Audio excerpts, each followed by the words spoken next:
Tom, I've kept my powder dry for this last almost week since Donald Trump's election, which is absolutely no surprise to me. But what I am astounded by is that it is such a surprise to other people, and I find that very an ominous reality.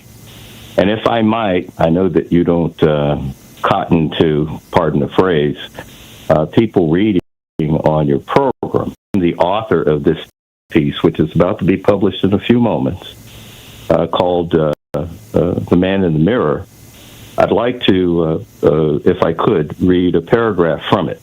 Sure. Go for it. Donald Trump won because he is a true reflection of what the United States is.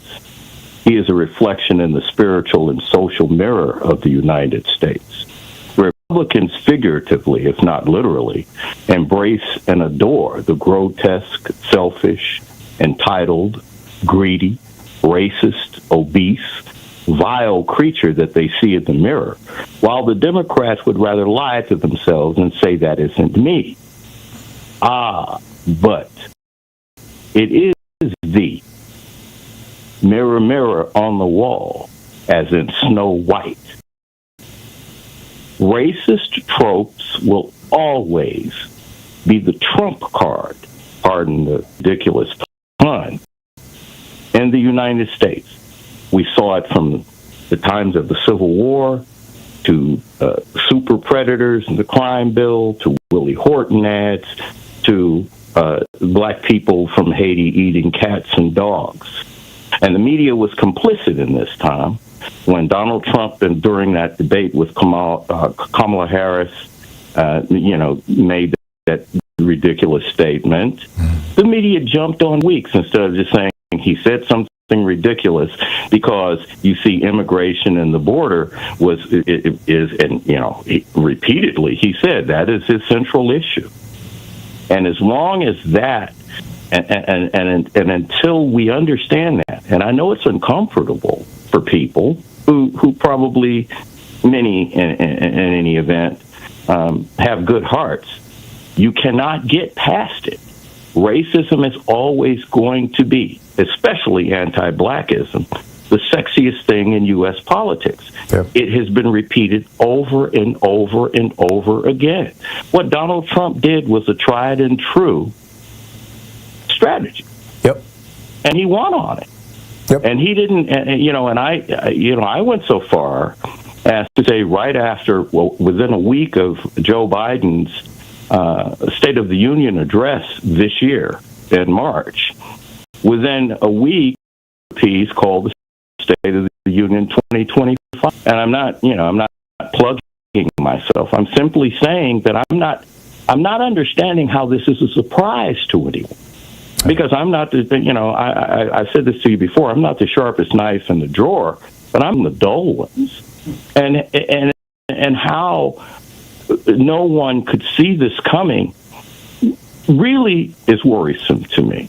Well, when you look at the people who voted for Joe Biden over Donald Trump and then voted for Donald Trump this time around, do you really think they just suddenly became racists? No. And I'm glad you said There's that. There's more to the story than just that. I mean, I agree with you that racism is more endemic, more deeply entrenched, more vicious than frankly, I ever imagined. I'm totally with you on that. Well, I was actually going to quote you from a few weeks ago, maybe a month. You said that, and you're a very well-traveled, very intelligent person, and a historian to boot. You said that, with your vast experience, idea that the United States was as racist and white supremacist as it is. True. That's not a surprise to me. Yeah. You see. I know. And when you talk about Joe Biden, pardon me? I said I know. We've had this conversation before. Yeah. And when you talk about Joe Biden and the people that voted for him in 2020, let me tell you something. Donald Trump right now is telling people that basically he's saying that I won 3 times. Okay. Yeah. He sees this election as a validation of, what he called the steal. No, I get that, but to my question, you've got enough people who voted for Joe Biden last time to make him president, who voted for Donald Trump this time to make him president. What happened with those people? Do you think it's race that they suddenly decided, hey, I'll be even more racist? I think there's, like I said, I think there's more going on here, and I think that the demonization of trans people had something to do with it. I think the quality of the campaign that Kamala Harris ran in some cases, lacked. She failed to embrace economic populism. I was talking about all these tariffs that Joe Biden has put into place that she not only didn't mention but ridiculed. I think that there are other pieces to this, although I agree with you. The foundation of Donald Trump's candidacy has been race. And that's been the GOP since Richard Nixon talked about the silent majority, which we all knew was code for white people. And Ronald Reagan gave his first speech of his official campaign in Philadelphia, Mississippi. Well, let me say this to you, Tom. Right now, whenever people are afraid, they look for protection. And the United States right now is facing threats not only at home, but abroad as well. And Donald Trump, and you said this many times, he presents this, even though it's the most fictitious. I mean, that guy's an arch coward. 5 deferments in Vietnam. I could go on and on. Mm-hmm. The thing is he presents himself, and people have bought into that he's going to protect them. He's probably going to put all of us in more peril. But I'm just simply getting to my central focus is that no one should be surprised by this. And I'm surprised that people are surprised. I'm sorry. Yeah. I get it. That's just the way I see it. We're starting to get redundant here. So, Kenyatta, keep on writing over at Substack. I love your newsletter. Thank you, sir. Don't always 100% agree with it, but it is always food for thought for me, and everybody should be subscribing to it. Just go over to Substack.com and plug in Kenyatta. Keep up a good work. Great work. Thank you. Yeah, good talking to you. We'll be right back. It's 45 minutes past the hour. Stay with us. In addition to bringing you the Thom Hartmann program here on Free Speech TV and Video Media Online, we also have a whole set of ways you can interact with us and tools you can use to spread the word about the importance of democracy and the threats to it in our republic. First, there's your daily homework. Sue Nethercutt puts together a daily email newsletter that has a link to every story I discuss on the air, so you can find my sources and you can share them with your friends. It's free and you can sign up at thomhartmann.com. Second, I publish my daily take every day over at the hartmannreport.com website. That's also free if you want the daily 5 days a week rant in your inbox. No ads either. Third, we have the podcasts. There's the free 1-hour version of our daily show that's advertising supported. You can find that wherever you get your podcasts normally. And then there's also the podcast of the entire 3-hour show with no advertisements, and that's available by subscription over at thomhartmann.com. So check them all out at thomhartmann.com and hartmannreport.com.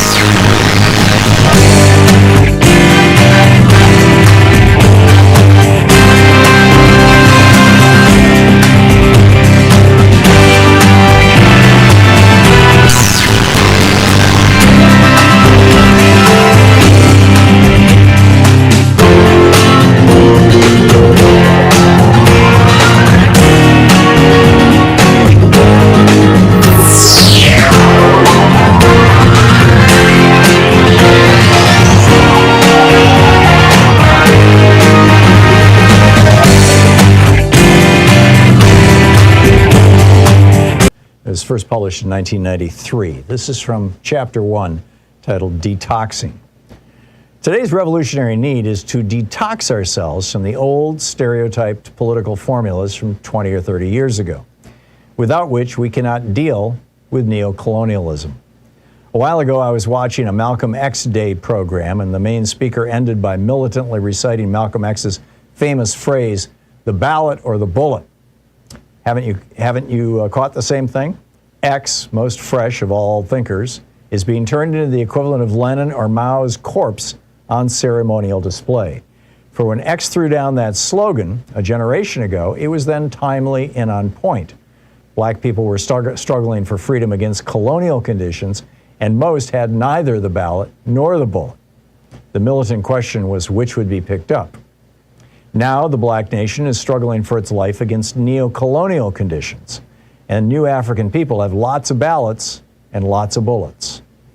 Everywhere you have African city governments, African officials and African executives, African soldiers, African shooters, and African posses. You might say that the black nation is dying from too much ballots and bullets, but not radical enough truths, perhaps. Under colonialism, the oppressed were largely kept disarmed. Now it's all reversed. Imperialism as a neo-colonial system races not to disarm, which is hopeless in this age, but to arm the oppressed in its own way, whether it's posses or paratroopers, children included, naturally. Feminists say women should get self-defense. Does that threaten imperialism? Then why is Smith & Wesson making the Ladysmith, the .38 subnose specially sized for women? Is the government of white men doing anything to stop women from owning handguns? The ranks of white women who've done so are over 15 million and climbing. Be real. In the Ivory Coast and Somalia, men in rags and bare feet have AK-47s and grenades. In New York and Los Angeles, kids too young for learner's permits got Raven 258 or a Deuce, or maybe even a Tech-9. What's the firepower of the old Black Liberation Army compared to the Crips in Compton, or the Jamaica posses just in Flatbush? Get the Uzi is successful slang because it plays off reality we all know. More than a few new African children say personally they got to be more afraid of black people than white people. So how useful is the liberal left habit of playing low to the crowd with old anti-colonial rhetoric? It used to be that dissing the white man was a crime or close to it, dangerous for sure, like life-threatening if a black man or woman did it. Now it's so tame that Fox or ABC give it to us as a sitcom. There's even some college courses on how to diss the white man. He may not like it, but who cares? Imperialism doesn't care, that's for sure. Even white women are doing it now as a substitute for doing anything real. It's like running in place. As Rodney, the Guyanese revolutionary scholar, pointed out, it's counterproductive to solve the neo-colonial situation, or counterproductive to solving the neo-colonial situation. Revs still cling to the old ideas and ways, in part because we don't want to admit how ignorant we are now. This runs deeper, though. Anti-colonial politics are the culmination of 400 years of our struggle. They are the products of the best minds we had, of destroying old societies, of oppressed people challenging the world in uprisings, pushing farther and farther. These old views are already fully developed, well-honed. More than that, the old anti-colonial politics are developed in the most profound sense, in having been widely diffused and taken hold of by the oppressed, put to use already. So when Revs talk about that old talk, walk that old walk, it's not only familiar, but reassuring.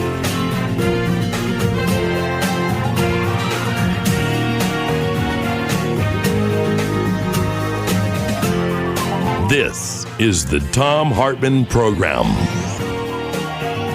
Well, happy Tuesday. Welcome to the program. The Plantation politics of MAGA America. Is this the future we want? I'm going to get to that in just a moment. Also in the first hour, I want to go over the various executive orders that Donald Trump signed yesterday. We'll talk about the pardons of the January 6th criminals. I think Trump's trying to rebuild his militia, or trying to build a militia. But, you know, time will tell. We'll see. But I don't think it's going to take him very long, frankly. And I'm fully expecting to see, you know, militia groups like the Proud Boys ending up semi-deputized. So anyhow, we'll get to that in this hour. In the second hour of the program, Trump makes it easier to fire non-loyalists, cancels women's reproductive health, and ends our participation in the World Health Organization. Kind of continuing our analysis of what's going on in Trump world here. Also, did a fake letter by Russian trolls get Trump started on Greenland? It sure looks that way. It's a whole weird story that involves Tom Cotton. I'll tell you about that in the second hour of the program. In the third hour of our program, here's what all good anti-Trumpsters needed to do. Suggestions from Timothy Snyder. And Trump fired the head of one of the military branches of service yesterday. Why? Well, because he said she, the first woman to head any branch of the service, supported DEI, diversity, equity, and inclusion. By the way, the principal beneficiaries of DEI programs across the country, whether they're corporate or military, have been women. Far and away. It's not so much for black people or Hispanic, it's mostly women. And of course, Trump and the men who run the Republican Party don't want women having any power at all. But to start off, my daily take today over at HartmannReport.com is titled "The Plantation Politics of MAGA America." Is this the future that we want? And what I'm starting out, the meme I'm starting out with is that welcome to your first full day in the Confederate States of America. Much like the old Confederacy, the new Confederacy is devoted to making America as white as possible, stripping women and minorities of political and economic power, gutting workers' rights, rigging election outcomes, leaders nakedly taking bribes, using the phony veneer of Christianity to justify brutal policies, making queer people invisible, reconfiguring schools for indoctrination, having militias terrorize minorities and their opponents, and maintaining a government of, by, and for rich white men. And that last point, I mean, never before in American history have we seen a group of men representing so much wealth and so much power as we saw yesterday, $1 trillion worth of wealth sitting there with Donald Trump. And, and they got better seats than any member of Congress or, pretty much anybody. I mean, this is his priority. He is establishing an oligarchy and proudly proclaiming it for all practical purposes. Make America white again. Back in 1924, we got an Immigration Act. It was called the Immigration Act of 24, right? That said that immigrants to the United States must be allowed by our court system based on maintaining the racial balance of the United States in 1890. Now, the reason why Republicans, and it was Republicans who ran the country in 1924 when this was passed, the reason why this was, I believe, the Harding administration. The reason why Republicans said as of 1890 was because during the roughly 20 years between 1890 and 1910, there was this whole slew of Italian and Greek immigrants into the United States, into the East Coast of the United States. Leonardo DiCaprio made a movie about this, The Gangs of New York, about basically the conflict between the relatively darker Italians and the lighter and redheaded and blonde and whatnot Irish and Scandinavians, but principally the Irish. Well, that law said that you had to maintain the racial balance that was here in 1890. That law got overturned in 1965 with the Immigration Act of 1965. LBJ signed it into law, which says that we're no longer doing racial quotas. And as a result, a lot of black and brown people started coming to the United States. And the result of that was that 2014, just 11 years ago, was the first year that non-white children outnumbered white kids in the nation's public schools. So that's probably this year or next year will probably be the first year that non-white kids outnumber high school graduates, although, we'll see. So the process of making America white again is step one is to go back to blocking people from S-hole countries. In other words, black countries, number one. And number two, to attack the 14th Amendment. Now, the 14th Amendment says all persons born or naturalized in the United States and subject to the jurisdiction thereof are citizens of the United States. Now, the subject to the jurisdiction thereof was written in there to exclude Native Americans because their nations were claiming sovereignty, and the children of foreign diplomats. They are not, or until the Native American Inclusion Act, which I believe was in the 1930s. I'd have to go back and look, but it was some time ago, but about 100 years ago. But until then, Native Americans were not considered citizens of the United States, even with the 14th Amendment. So that subject to the jurisdiction thereof clause has actually been a giant loophole in the 14th Amendment birthright citizenship. So what the Republicans are saying now, or at least the Trumpies, the Trumpsters, or whatever we're going to end up calling them, the Nazis, what they're saying is that if you're here illegally without documentation, you are technically not subject to the jurisdiction of America. America doesn't even know you're here. And if you're not subject to that jurisdiction, then neither is the baby that you have here. And therefore, that baby is not eligible for American citizenship. Now, this is no doubt, there will be a lawsuit. This is going to go to the Supreme Court. This is what Trump wants. And he's hoping that he can get 5 votes on the Supreme Court to say, yeah, illegal immigrants are not subject to the jurisdiction of the United States. And therefore, their children cannot be citizens. And therefore, let's strip the citizenship of millions of mostly Hispanics whose parents came to the United States illegally. We'll see how this plays out. Another part of Trump's plan, strip women and minorities of political and economic power. This starts with outlawing abortion or ending the right to an abortion in the United States. And then also making voting harder for Black, Hispanic, Native American people, women whose birth certificates don't have the same name as their driver's license. This is a big problem, in many Republican-controlled states.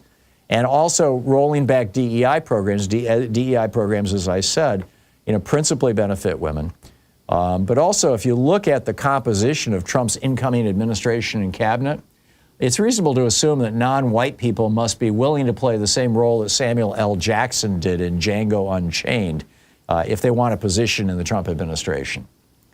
Next is gutting workers' rights. You'll recall Donald Trump congratulated Elon Musk on that infamous X Live event where, for firing people who say that they want to form a union. And Musk laughs and says, yeah. And Bezos, of course, is virulently anti-union over on Amazon.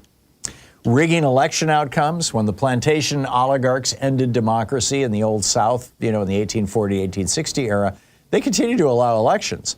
But and only white men could vote. But if white men voted for people who were not the preferred candidates of the oligarchs who ran the Old South, they could end up beaten or even lynched. So now we've got, of course, the Supreme Court gutting the Voting Rights Act with the Shelby County decision. Immediately after that, in Republican-run states, 1,600 voting places were closed, the majority of them in Black neighborhoods. Greg Palast, he's going to be on the program on Thursday about this, estimates that had this not happened and every eligible voter was allowed to vote and every vote was counted, Kamala Harris would be president today. Nakedly taking bribes, another piece of this. The governors of the Old South and the politicians of the Old South, danced to the tune of the oligarchs. A phony veneer of Christianity, another characteristic of the Old South that was used to justify slavery. Making queer people invisible. They want to, Trump outlawed being trans yesterday by issuing an executive order saying there's only 2 genders. And next up, they're going to go after gay marriage and gay adoption. Using schools for indoctrination, they want to micromanage school curriculum. Using militias for terror. It used to be the Klan. Now it's going to be, these other militia groups that we all know about. And Trump just, of course, released a whole bunch of these people. And the bottom line is that the oligarchy is here. The old Confederacy is being reinvented, only this time it's not regional. This time it's like tech bros replacing the plantation owners. And the big question is whether they'll be able to hang on to this or whether the people of America are going to rebel. And if we rebel, will Trump respond with violence? It's going to happen. How's this all going to play out in a year and a half in the 2026 elections? Stay tuned. This is the Thom Hartmann Program. Nazi salutes from the richest man in the world. I'll tell you about that right after the break. Stay with us.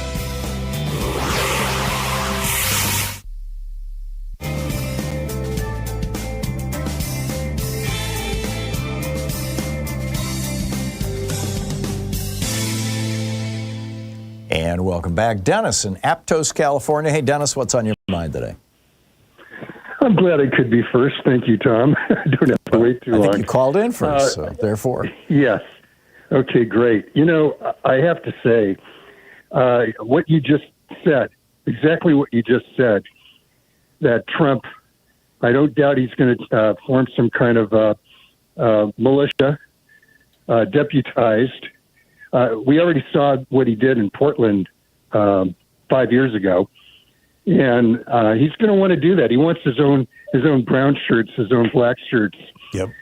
And they're going to go after people. I just saw the interview that on YouTube here, since I'm on YouTube right now watching you, Mike Fanone did with the CNN guy, blonde guy, I can't think of his name. His mom was super rich. Yeah. And he Anderson says... Cooper. Yeah, Anderson Cooper. He said he feels betrayed. He said, people who voted for Trump, they voted for this, whatever reason they might give, like the price of eggs, but they knew Trump wanted a part in these right-wing terrorists. Yeah. I don't mince words. They're Trump's terrorists. And if we pick up a paper someday and read that Fanone and his family have been wiped out, we know who would do it. Yeah. We know who did it. And if we also read that Fanone shot one of these guys out of revenge, we know why he did it. Yeah, and, I don't expect that to happen, but yeah, I get it. Yeah. So Trump's having his retribution for his MAGA base, because I don't call them MAGA. I just go straight to they're maggots. And I have family, first cousins who I grew up with, that voted for Trump. And I'll tell you, the next funeral or the next wedding, any of them are there, they're going to hear it from me. And I don't care what happens afterwards. I could defend myself pretty damn well. I played rugby for 15 years, and I've been a referee for a long time after that. I've had it with these people. They make me sick. We have some of them in my neighborhood. I know where they live because they have their Trump flags out, and I have no respect for them at all. And I'm ready to fight. I'm 7 years old, but I don't know how many years I have left. I only hope that I can outlive Trump. Tom, that's all I got to say. But yesterday I ended up having heart flutters at the end of the day, and I know why. It's because of this wannabe Hitler that we now have sitting in the White House when he should be sitting in a prison cell. Yeah. That's all I got to say. Thanks. Yeah. One of the members of my staff was telling me about waking up at 3 a.m. today and not being able to get back to sleep and thinking that it was like, just thinking about Trump and all the things that he did yesterday afternoon. And this is just the start. I mean, this is just the start. And an awful lot go ahead. Yeah, my heart did fluttering, and I did sleep okay. I woke up about 7:30, in fact. Yeah. But I don't know how we Congress and the Senate. The only way, and are we even going to have elections in 2 years? No, I think we will, but we'll see. It's got to be a good time for like CB Distillery, these companies that are selling things that help you sleep. Dennis, thanks for the call. It's good talking to you always. 20 minutes past the hour. We'll be right back.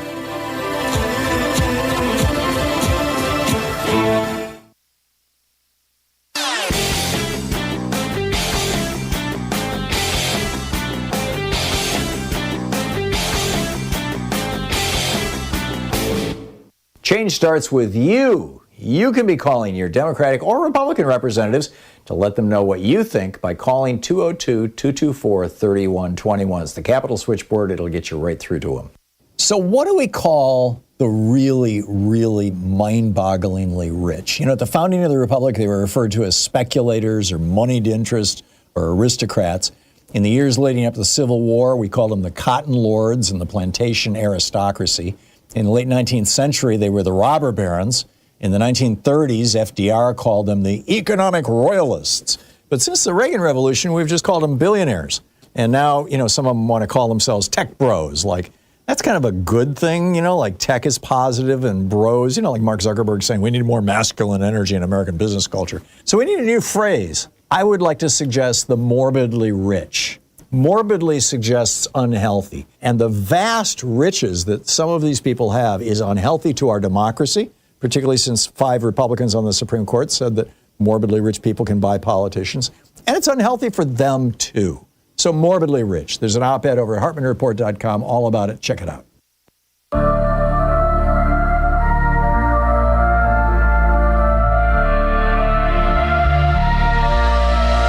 Restoring power to the richest, whitest men in the room. Under their iron grip, democracy faces its doom. They rewrite the rules, they rig the game. Chasing their fortune, they don't feel shame. How long can freedom end when justice bends the knee? The ghosts of the past haunt our land of the free. Plantation politics, they rise again. The few in control, the many condemned. Voices are silenced, rights torn apart. They take the nation, but they can't steal the heart.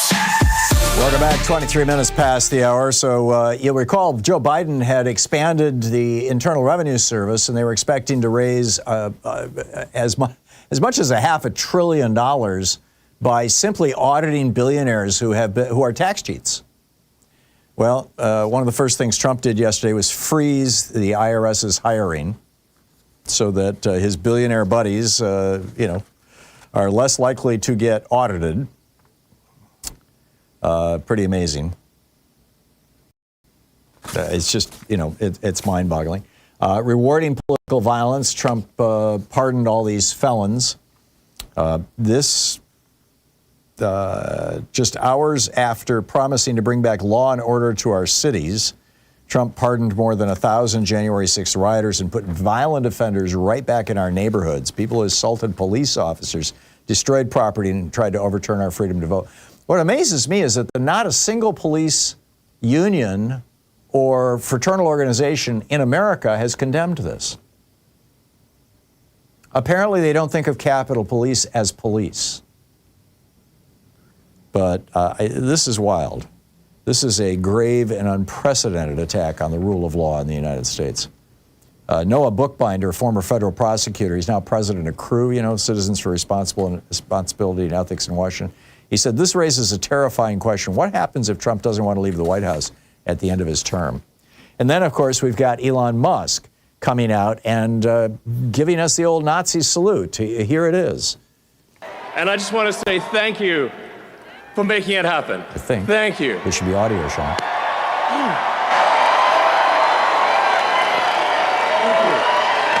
My heart goes. Yeah, and he said we missed the audio at the beginning, but basically he said words to the effect of, this is going to guarantee the survival of civilization, right? Which was Hitler's big, line. Meanwhile, Donald Trump rolls back Biden-Harris rule to lower drug costs for millions of Americans. Remember Joe Biden reducing the price of drugs for mostly for people on Medicare and, well, entirely for people on Medicare and Medicaid? Your cheap drugs, if you're on Medicare, they just went away. They're going to start getting very, very expensive. I'm hearing music. Experts alarmed by Trump's crypto meme coins. This is kind of wild. Trump and Melania both announced their own meme coins. Meme coins are not actual coins. They're just little tokens on a blockchain that have no intrinsic value. They're like pictures. Remember the meme pictures? And this is like now valued in the billions. In my opinion, this is a pump and dump scheme. But we'll see how it plays out. But so far, it's handing Donald Trump billions of dollars. He's also flirting with sending the military into Mexico to fight the cartels. He was asked by Peter Doocy, Fox News, if the Mexican drug cartels are now being seen as a foreign terror organization, what do you think about ordering U.S. Special Forces into Mexico to take them out? Trump says, could happen. And then Trump signed an executive order, quote, designating the cartels and other organizations to be foreign terrorist organizations. And so then he said, and Mexico probably doesn't want that, but we have to do what's right. And so a reporter says, if the president of Mexico doesn't want that, how are you going to deal with it? And he said, I don't know, you have to ask them. Really? This is getting weird. This is getting very weird. We'll be right back. You're listening to the Thom Hartmann Program. Call 202-808-9925. So here we have Trump setting up a militia, organizing a way that any foreign potentate or American businessman can bribe him directly with his meme coins.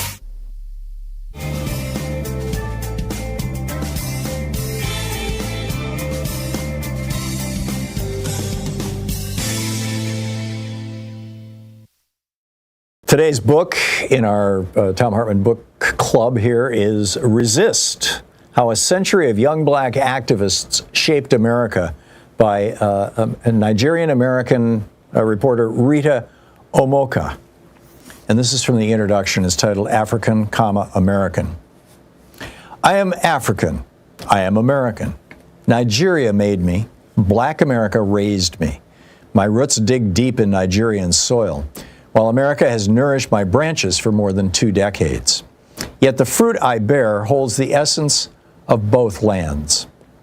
Like a tree nurtured by 2 suns, my identity defies simple categorization. It's a unique blend, a testament to the richness of embracing intertwined belonging. I belong to the Edo people. That's one of the hundreds of vibrant tribes that make up the rich mosaic of Nigeria.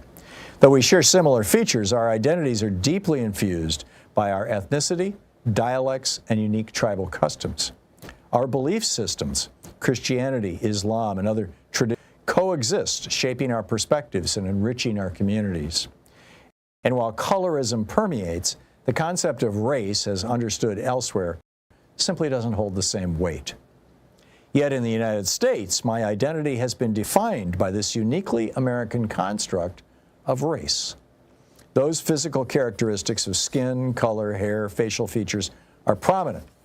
My tribe holds no value. Despite this flawed framework, I've since come to wholly embody Nigerian American. I favor that designation because it pays homage to the 2 distinct individualities that make me, me. For years, though, those 2 identities felt at odds, at once fraught yet covetous of each other, as though pledging allegiance to one meant disregard for the other.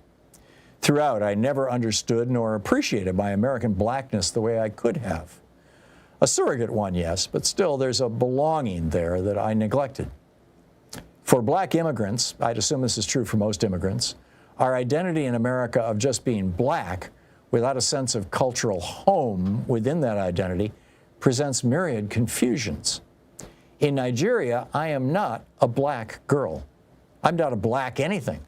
I am my mother's last-born child and only daughter from Benin City in the southern region of Nigeria, just 250 miles south of the country's capital city, Abuja. I am the granddaughter of an unlettered woman who rose to run a small business as a local Guinness and Coca-Cola distributor. I am not this color America relegated me to. This is what I've struggled with all these years, having one foot in and out of America's definition of who I am. Having one foot in and out of the many groups I find myself in, constantly toggling between 3 worlds: Black America, white America, and my Nigerian culture. Contending with this skin so problematic in America, skin that in Nigeria is synonymous with endless striving in a pursuit of excellence, I come from a history full of it. The stories our ancestors passed down to us were of kings and queens, colonization be damned. Stories of flourishing in gold and oil and gemstones.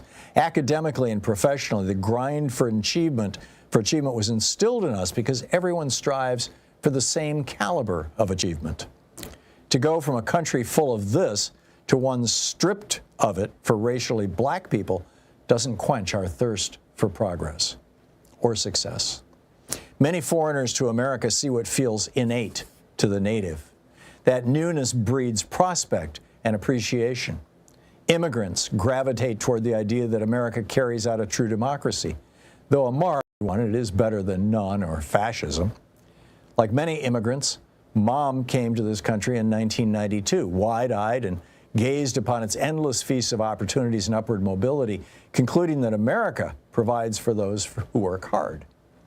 Fleeing from a corrupt government with lawlessness and instability, she quickly adopted this nation as a means of survival. And for some time, it all seemed so simple. When my brothers and I joined Mom in the South Bronx in 1995, her vision of America became ours too. She charged us with representing our heritage exceptionally well. There's a Nigerian saying in our pidgin English, Naija no de carry last, which means Nigerians should never come in last place. That was Mom's core message to us. Persevere and succeed. Race, racism, and the like were never discussed. They were never factors in our quest of American success. Our goal was to be ambitious and unwavering in our pursuit, even if it meant inadvertently ignoring America's complex history. By coming to America, we unknowingly became part of the Black American community. Though racially similar, there were deeply rooted differences between them and us. It's those generational and lived experiences that have long divided us. Their history of brutal oppression is one that we Black immigrants don't have, and one I didn't understand. It remains the wedge and genesis of tensions between Black Americans and Black immigrants. For the Black American, there's the endless fight to be equal to whites politically and economically. And for the Black immigrant, there's the romanticized view of America as a place of limitless opportunities. The book by Rita Omaka is Resist: How a Century of Young Black Activists Shaped America.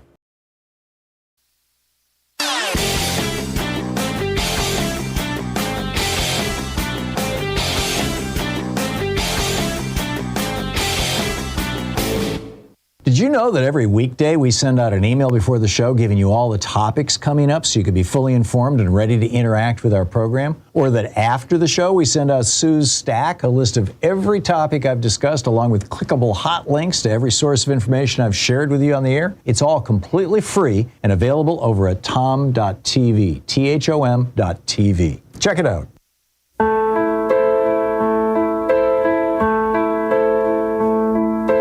Elon Musk steps into the light, billionaire dreams burning bright.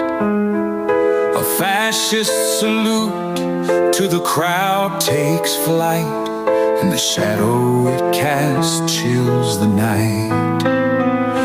My heart's with you, he calls to the throne. Together we'll fix what's been broken too long. But as his hand rises, the echoes take form. A specter of history, fueling the storm. Fascist salutes and shadows, what do they mean? A flash of the past in the modern machine. The richest of men with the world in his palm. Stirs restless waters, ignites the alarm. Welcome back, 35 minutes past the hour, and picking up your calls here, Tom in Mossy Head, Florida. Hey, Tom, what's up? Good morning, Tom. I don't know if this means anything, but when I was watching the inauguration when Trump was sworn in, happened to notice he never put his left hand on the Bible. I know. Do you think that means anything?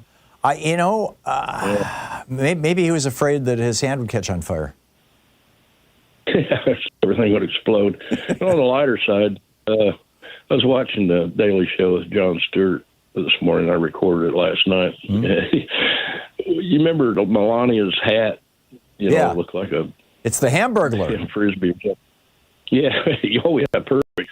Anyway, Stewart said when Trump leaned in to kiss her on the cheek, the brim of her hat wouldn't let him get that close. And he said, it's important to protect your borders. Now we know why she wore the hat. so low on her face. Right. Yeah. You couldn't even get close enough. Oh, well. All right. Well, great song you just had. That's a good one. Yeah. That Mustang is spooky. That is real. I mean, it's not like he didn't know what the hell he was doing. Yeah, the second verse is even more kick-ass, but I don't want to, play the songs too long here on the show, but, because it's a talk show. But, Louise is just really knocking him out of the park with these things. She's writing those, correct? Yeah, she writes them, and then, she runs them through a program that makes the music. Wow, what a talent. Yeah.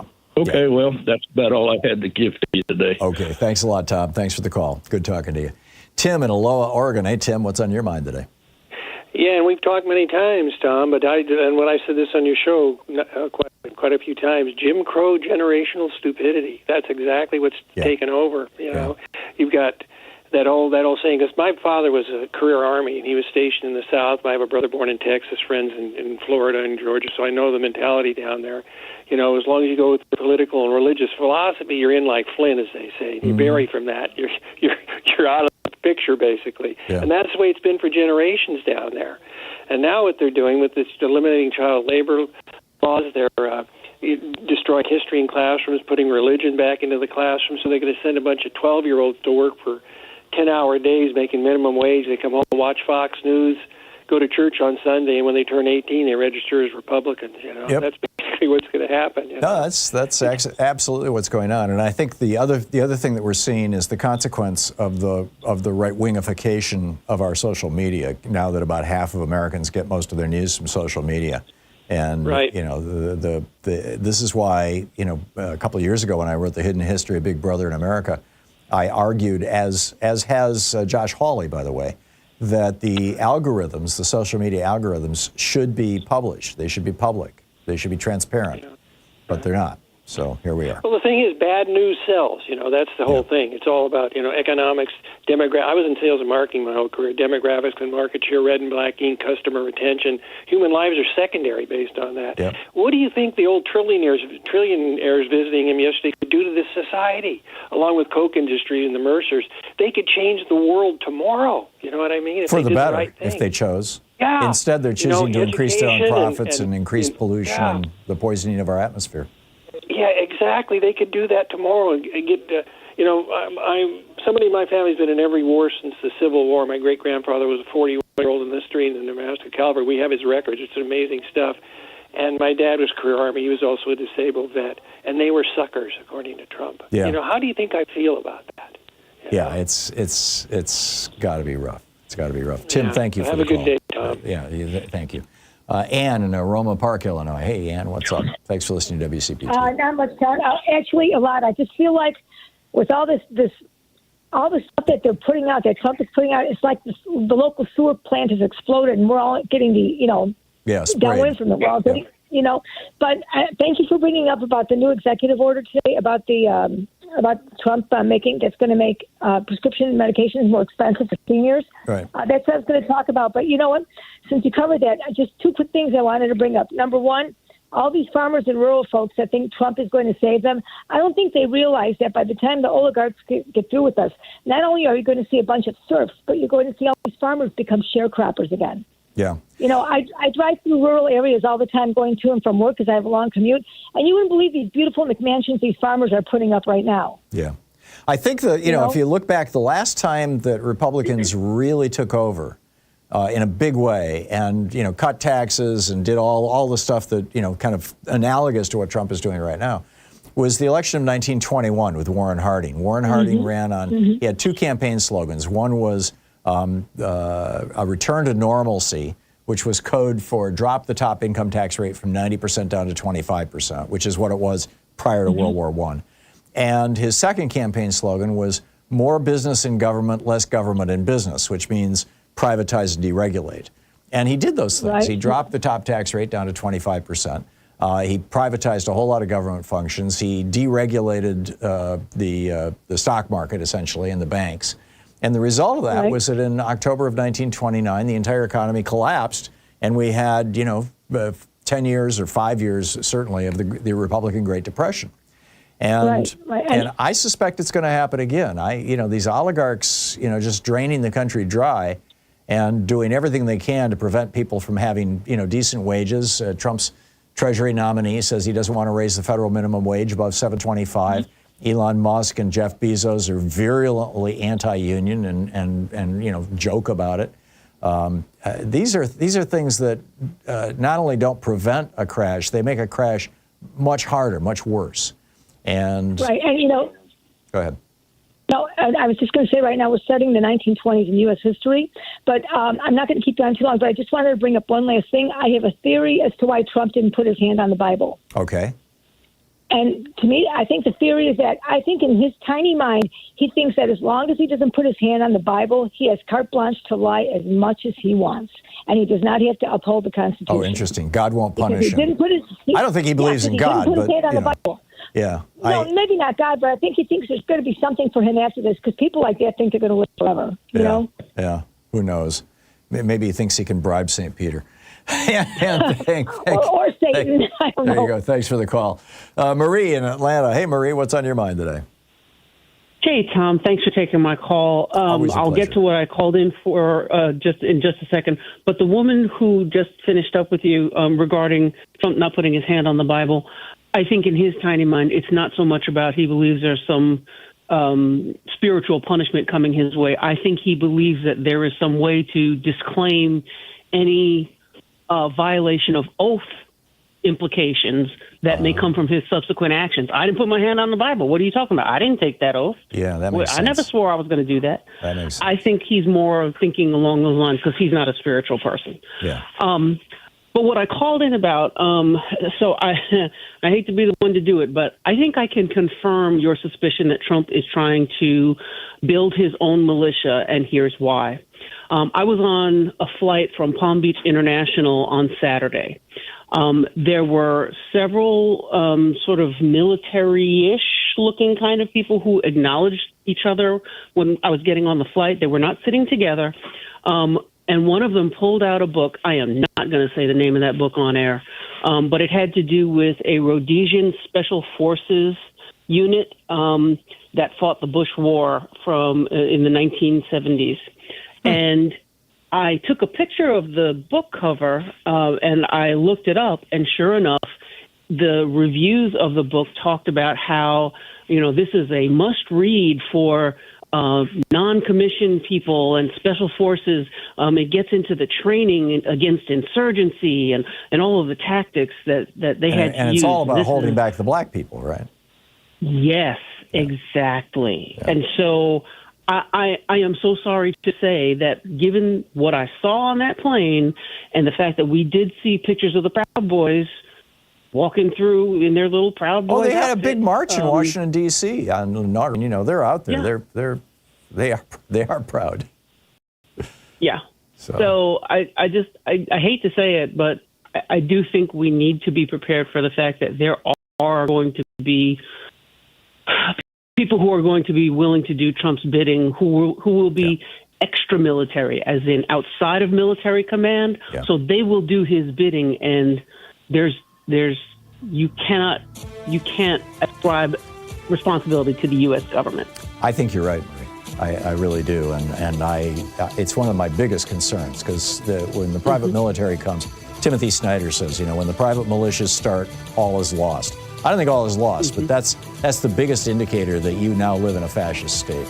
Marie, thank you for the call. Thank you. And I agree with your analysis on the Bible. I think you're right. It's 45 minutes past the hour. You're listening to Thom Hartmann. Visit ThomHartmann.com for audio and video archives. Speaking the truth Donald Trump would really rather you didn't know all about. I'll be right back with your calls. Stay with us.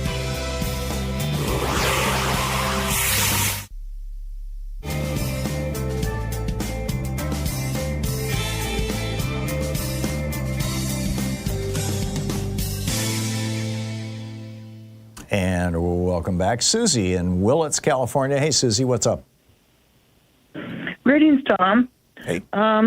I want to talk about this birthright stuff because I really fall into that category. Your parents were not citizens? My dad is from... Yeah, my father was Danish, and my mother is American. Oh, well, if So, one of your parents was American, then you're good. Okay, well, I want to just tell you about a little bit about my background. My grandfather, Fafa, had 2 engineering degrees from the University of Berlin in the 40s. Mm-hmm. And the Nazis took him in, and he became a Waffen SS. Right. He spent 7 years away from his family. My dad had special education. I have pictures of that. And when the war ended, the Danes put Fafa in prison for 2 years. Wow. And so he said, no, we're not here. We're moving to Southern California, which is where I was conceived. But the point is that my father, he said when he saw the Statue of Liberty, he cried. Yeah. I mean, he was so patriotic. Yeah, that was like my grandfather, who was a Norwegian immigrant. Same deal.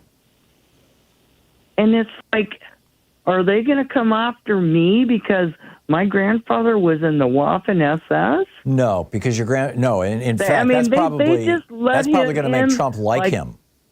You know, as long as you're white, and especially if you have a German ancestry, and especially if you have Nazi ancestry, Trump is going to be just fine with you, Susie. Not to worry. You know, the thing that is, you know, when these, particularly if he deputizes the militia groups to assist in deportation, the number one thing they're going to be looking for is people whose skin is darker than yours and mine. And the number 2 thing they're going to be looking for is people who don't speak English as their first language. And, you know, so it's going to be, you know, super easy for them to profile people. So, Susie, you don't need to worry. There's a whole hell of a lot of other people who really should. Susie, thank you for the call. John in Minneapolis. Hey, John, what's on your mind today? Yeah, I just wanted to say that, you said last week the infrastructure of news and media, which has become just propaganda, is really, I think it's really the biggest existential threat of, everything in our because it drives situation. Public opinion. It defines public opinion. Yep, it defines public opinion, and it's been proven to work. Nazi Germany, the Soviet Union. You know, you can get people to do just about anything if you just keep doubling down on the same lies and the same misinformation. And, it also, what Musk did, he's going to walk back from that, or they're going to, say, oh, it's a Roman salute. But as it was pointed out this morning by Amy Goodman, it's a Roman salute that was used by the fascists in Italy and then used by the Nazis. Right. So there's a direct connection, and it's an insult to anybody who's Jewish and also people who fought, like your father, my father, and my father-in-law in World War II and risked their lives, and some of them didn't come back. Yep. How dare they? Yeah, they were the original anti-fascists. And, absolutely right. John, well said. Thank you so much. We'll be back in 60 seconds. Stay with us.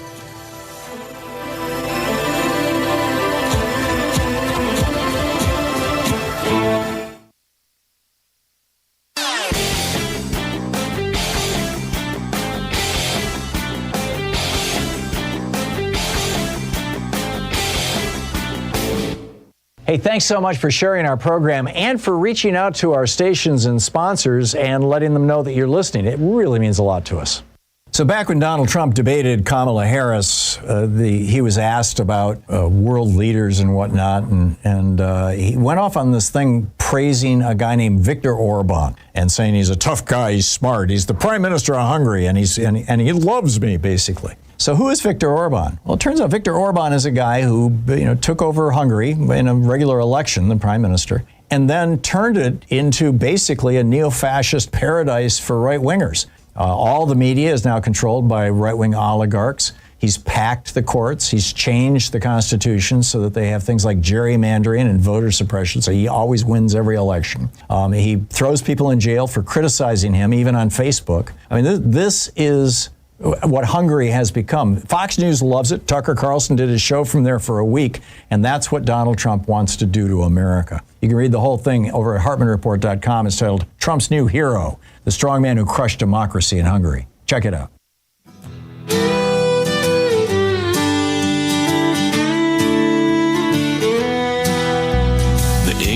fresh on his solemn vow.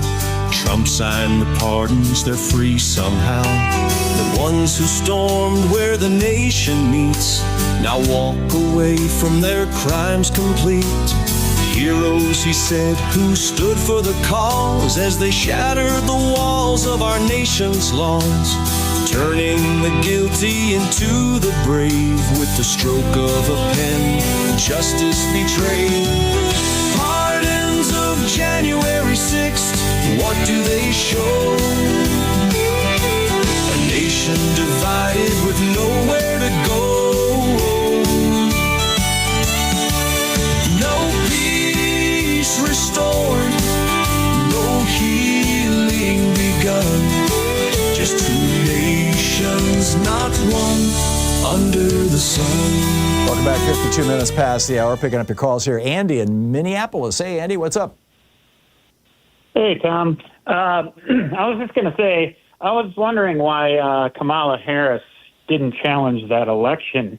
You know, I mean, it's obvious that this guy is a thief, you know, and he had Elon Musk right there. I know, and he's making jokes yesterday about Elon Musk rigging the voting machines in Pennsylvania. I mean, it's pretty crass. I think he's just trying to, you know, own the libs. But, you know, it turns out Greg Palast is going to be on the program on Friday. But Greg has been doing the math on this thing. And I think you're going to be interested to hear what he has to say on Friday. I'm going to tune in for sure. But I just don't understand why they didn't do anything. You know, they just rolled over, you know. Well, they had very little overt evidence of anything other than voter suppression. And the Supreme Court has ruled that voter suppression is perfectly legal. So I don't think that they had anything that they could really take to a court and not get laughed out of the courtroom, and that's the problem. You know, the Supreme Court has legalized bribery, and it has legalized basically election rigging, you know, through voter purges and provisional ballots and all this other stuff. So it's you know, that's what's going on. Andy, thank you for the call. Brooks in Philadelphia. Hey, Brooks, what's on your mind today? Hey, I wanted to touch base and, well, first, thanks for having me on. Sure. I was going to talk about the similar things that you were talking about earlier and it's all connected to what you're saying.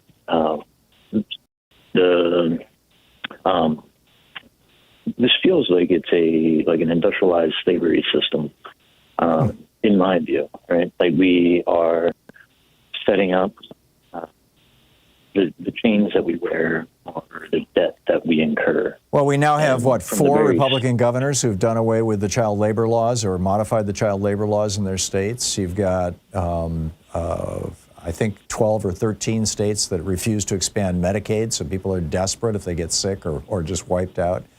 You've got 25 more or less states that have become right to work for less states where it's very, very hard to unionize.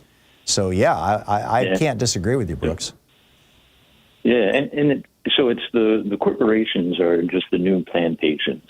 And then the college is where you first start and put the chains on. And that's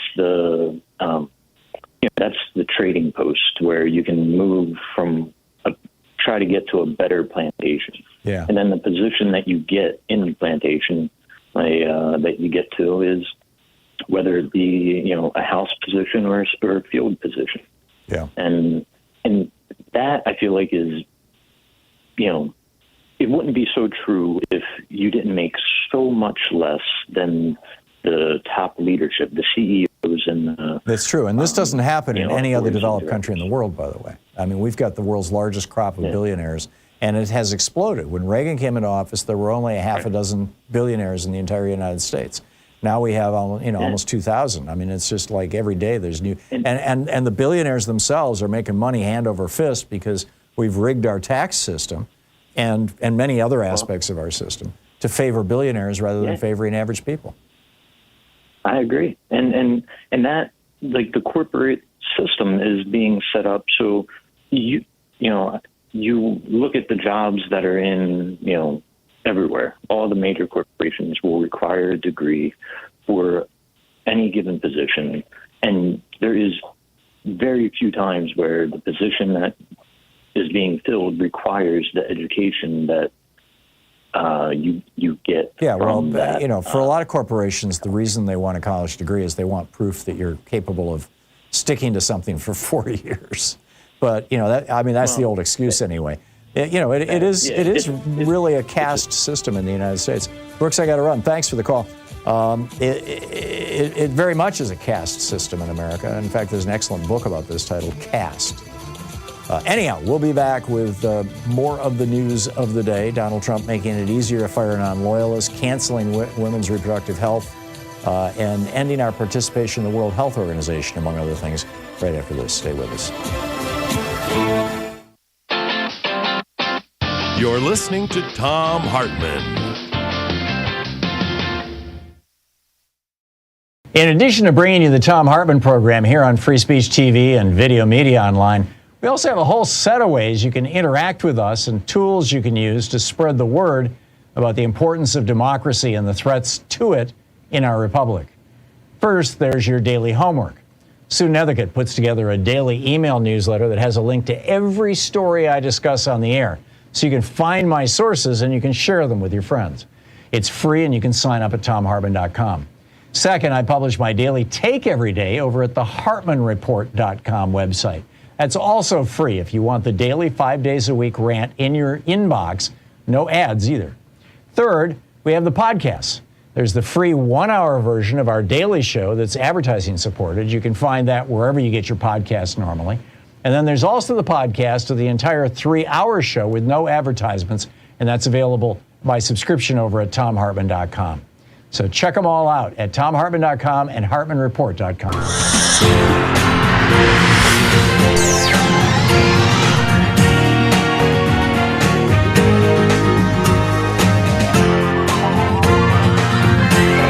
We say fight back!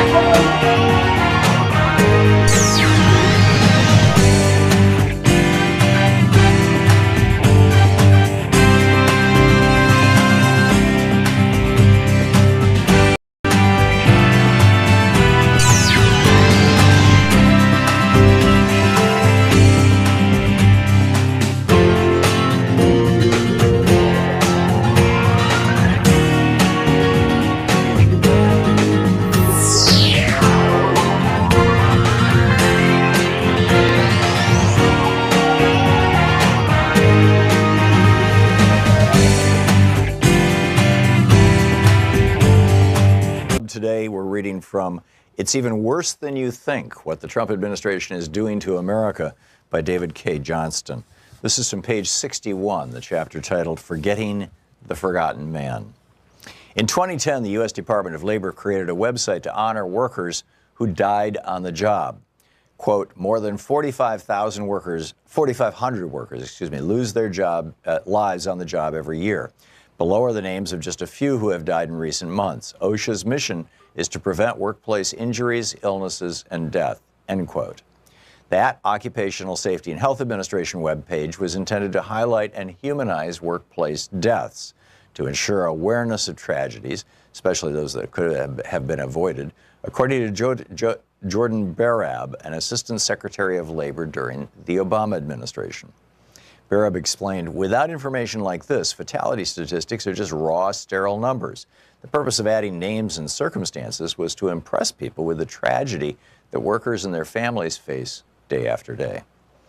In August 2017, Trump's Labor Department quietly removed the preamble and the names when it killed the web page. It also took down, without public announcement, the fatality inspection data for all years prior to 2017. Those were just two of many other Trump administration actions inimical to worker safety. Others included no longer posting press releases about deaths resulting from unsafe working conditions, delaying rules to reduce sickness and death from inhaling silica and beryllium at work, delaying rules to lower the risk of railroad engineers and truck drivers falling asleep at the switch or wheel because of untreated sleep apnea, and the appointment to the Supreme Court of a judge who held that a company had the right to fire a worker who chose not to freeze to death on the job. A reasonable person listening to Donald Trump's inaugural address would never have expected these and other actions, assuming he believed what Trump said. Trump declared, "The forgotten men and women of our country will be forgotten no more. You came by the tens of millions to become part of a historic movement the likes of which the world has never seen before. At the center of this movement is a crucial conviction that a nation exists to serve its citizens, end quote. Those men and women were forgotten again the following week. And it's not just workers whose interests were forgotten, not to mention who were put in danger. By deciding not to implement a rule to reduce the chances of truck drivers and train operators falling asleep at the wheel, Trump put at risk the lives of families driving along the highway, people riding on passenger trains, and many others. The White House called it President Trump's war on regulation. In his weekly radio address in early May, he declared that we've removed one job-killing regulation after another, and they're not pretty, and they're going. And believe me, we're just getting started on regulations. They're gone. Removal of data on workplace deaths, which averaged 13 per day, infuriated Jordan Barab, who was Obama's number 2 at OSHA. As a private citizen, Barab created a web page to keep track of the names of the dead and the reasons they were killed on the job. He called it, "OSHA won't tell you who died in the workplace, we will." After the election, Barab's concerns that the Trump administration would be bad for workers increased when he asked where the Trump beachhead team was and learned that none was coming. Each incoming administrator sends people to scope out federal agencies, learn who does what, and get a feel for the place in advance. Then the incoming administration sends its landing team, the people who will initially implement its policies for each agenda, or at each agency. When no beachhead team came up, Barab figured it meant worker safety simply was not a priority for Trump. He hoped that was the worst of it, nothing more than apathy about worker safety. But when the landing team arrived, Barab realized trouble was coming for American workers, and it was not official apathy, but the start of assaults on workers' rights and safety. Barab said most of them had no idea they were going to labor and no interest in workers' issues either. What they did have was a mandate to delay, repeal, or weaken regulations that protected workers as part of Trump's plan to eliminate, quote, any regulation that is outdated, unnecessary, bad for workers, or contrary to the national interest, end quote. The first sign came when Trump nominated Judge Neil Gorsuch to the Supreme Court. Gorsuch was an acolyte of Antonin Scalia, whose seat he would be taking. Like Scalia, he said statutes should be literally read, and if that made no sense, well, that was a problem for Congress. Also like Scalia, he had a habit of consulting dictionaries, often following Scalia's practice of relying on the third, fourth, or even lesser definition of a word when it supported his jurisprudence. Trump's nomination alarmed unions. Jody Calamine, a communications worker of America lawyer, told Gorsuch's Senate confirmation hearing that Gorsuch, quote, is a threat to working people's health and safety, end quote. Calamine cited Gorsuch's dissent in the 2016 case to make his point. That dissent, he said, reveals an anti-worker bias and features the judicial activism that will ultimately put workers' lives at risk, end quote. Those are unusually strong words about a Supreme Court nominee, but a review of the case shows Gorsuch has little regard for human life, at least when it comes to employers' power over their workers. He considers a rigid interpretation of the law more important. The case was about a law Congress passed giving workers the right to refuse dangerous tasks. Gorsuch said, no, you may not refuse. It's even worse than you think, by David K. Johnston.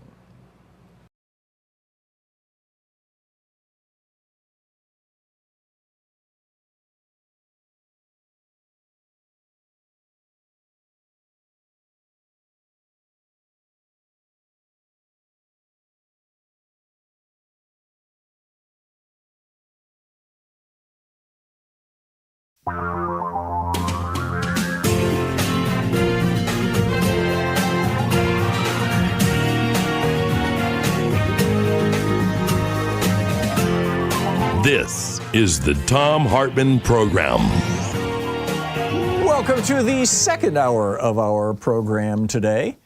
Just continuing with an analysis of what's going on with Donald Trump yesterday. He signed Schedule F. We talked about Schedule F some time ago. This was, well, just to back up a little bit. Back in the, I should have looked this up before I did this. My apologies, because all the details are not right on the tip of my tongue. But back in the 1800s, the late 1800s, one of our presidents, at that time we had what was called the spoils system, which was put into place by Andrew Jackson, more or less, back in the 1830s. And what the spoils system was basically if you did favors for or gave gifts to the president or people in the senior levels of the administration, then the president would make sure that you got a job. And this guy brought a speech to this particular president. My apologies, I'm not recalling which one. And said, read the speech. I think you'll think it's just great. And then give me a job. And the president said, thank you very much. Read the speech, said, thank you very much, but I'm not going to give you a job. And the guy tracked him down and shot him. I think it was Garfield, but I could be wrong. In any case, the result of that, what came out of that was what's called the Pendleton Civil Service Act, which is a piece of legislation that said that you can't get a job with the administration any longer by basically bribing the president. We're going to have a permanent civil service that does the work of America. And it has lasted, it's been 120 some odd years, I believe, since the civil service was put into effect. And the result of that is that we've got this really professional core of people who work in Democratic administrations and Republican administrations because they're just doing the work of government. They're running the Internal Revenue Service, they're running the Environmental Protection Agency, they're running the Labor Department, they're running, you name it, they're just doing their jobs. And what Trump has done now is come along and said, the cream of that crop, the people at the most senior levels, and there's as many as 50,000 of them, and certainly many thousands of them, who are in the senior levels who can determine the fate and future of these agencies, the direction that they're moving. Those people are no longer part of the civil service. They no longer have the protections of civil service. Under the Pendleton Civil Service Act, you can only fire a bureaucrat if you can prove that they're doing a bad job. You can't fire them for their politics. And you can't hire them for their politics. Well, Trump just blew that up. And he's going to put right-wing partisan cranks at the senior levels of all of these federal agencies. And this is, in my opinion, Biden had rescinded that order. Trump had tried it first in October of 2020, but he never actually had an opportunity to implement it.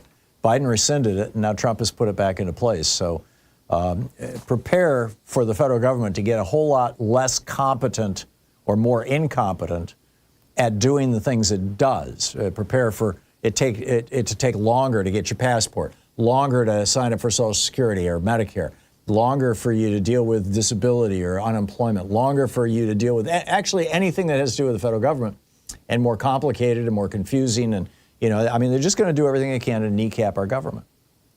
One of the other things that I thought was particularly fascinating was that at noon yesterday when Trump was sworn in, if you went to whitehouse.gov, or actually, the website, there was the website was reproductiverights.gov, which is a website that is a subset of the White House websites. And reproductiverights.gov used to provide, and this is a quote from their description of their own services, quote, information on birth control medication, abortion services, and other preventative health services, as well as important facts about privacy, rights associated with reproductive health care, and how people with and without health insurance can obtain reproductive health care. So if you went to that website yesterday afternoon, or today, of course, you discover that it no longer exists.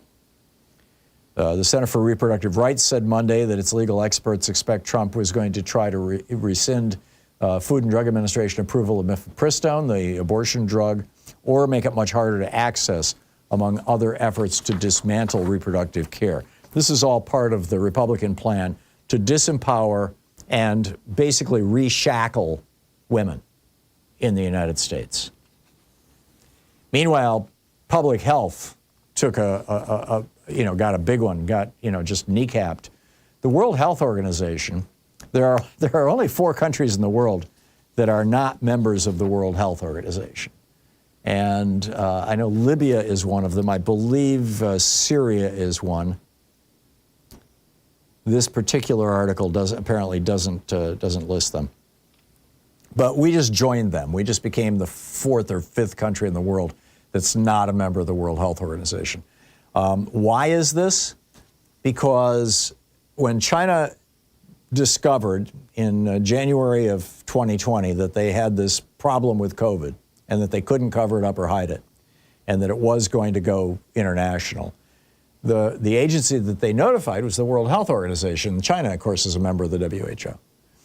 And the World Health Organization then notified the United States and everybody else in the world, did the research, found out what was going on. And it was the World Health Organization that in March or April of 2020 suggested to nations around the world that it might be a good idea to do lockdowns. Well, this turned into, among the QAnon people, this huge conspiracy theory that Jews in the World Health Organization were trying to kneecap America by suggesting that we should have lockdowns. And this is also, there's a big embrace of this conspiracy theory by the AfD, the Alternative for Deutschland, the new neo-Nazi party in Germany that Elon Musk has explicitly endorsed. In fact, neo-Nazis all around the world have embraced this. But now Donald Trump is the first national leader, the first leader of a nation, to actually say, okay, we're going to go along with this crazy QAnon conspiracy theory that the World Health Organization is somehow part of this, one world conspiracy, and we're just going to pull out. This is leaving the World Health Organization. This is, let me see who published this. I'm not sure the name of the publication this came from. I'm looking for this, but it says according to the publication. But leaving the World Health Organization, this is one of the critics of this, would mean, among other things, that the Centers for Disease Control and Prevention would have no access to the global data that the agency provides. When China characterized the genetic sequence of the novel coronavirus in 2020, it released the information to WHO, who shared it with other nations. It would also represent this is Lawrence Gosselin, a public health expert at Georgetown University. He said pulling out of the WHO would not only be a grievous wound to public health, it would also present an even deeper wound to national security. But Trump doesn't care about national security. He cares about, whether or not he's going to get trashed by QAnon and Alex Jones and Steve Bannon and folks like that. This is, after the WHO upgraded COVID-19 to pandemic status and the U.S. announced it was closing its borders to most people from Europe for 30 days, QAnon changed the narrative again. Suddenly, QAnon thought the pandemic was something to celebrate because it was a cover for the Trump administration's secret plan to arrest deep state agents. Remember that? I mean, they've just gone through, and then they decided, well, okay, we loved the World Health Organization, but now we hate it. Incredible.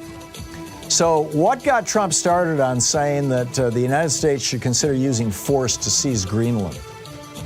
I've got the story behind the story to share with you on the other side of this break.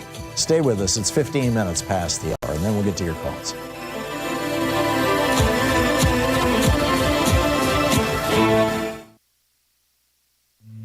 This is the Thom Hartmann Program. Taking back the mainstream media 3 hours a day, 5 days a week, right here. I'll be right back with you.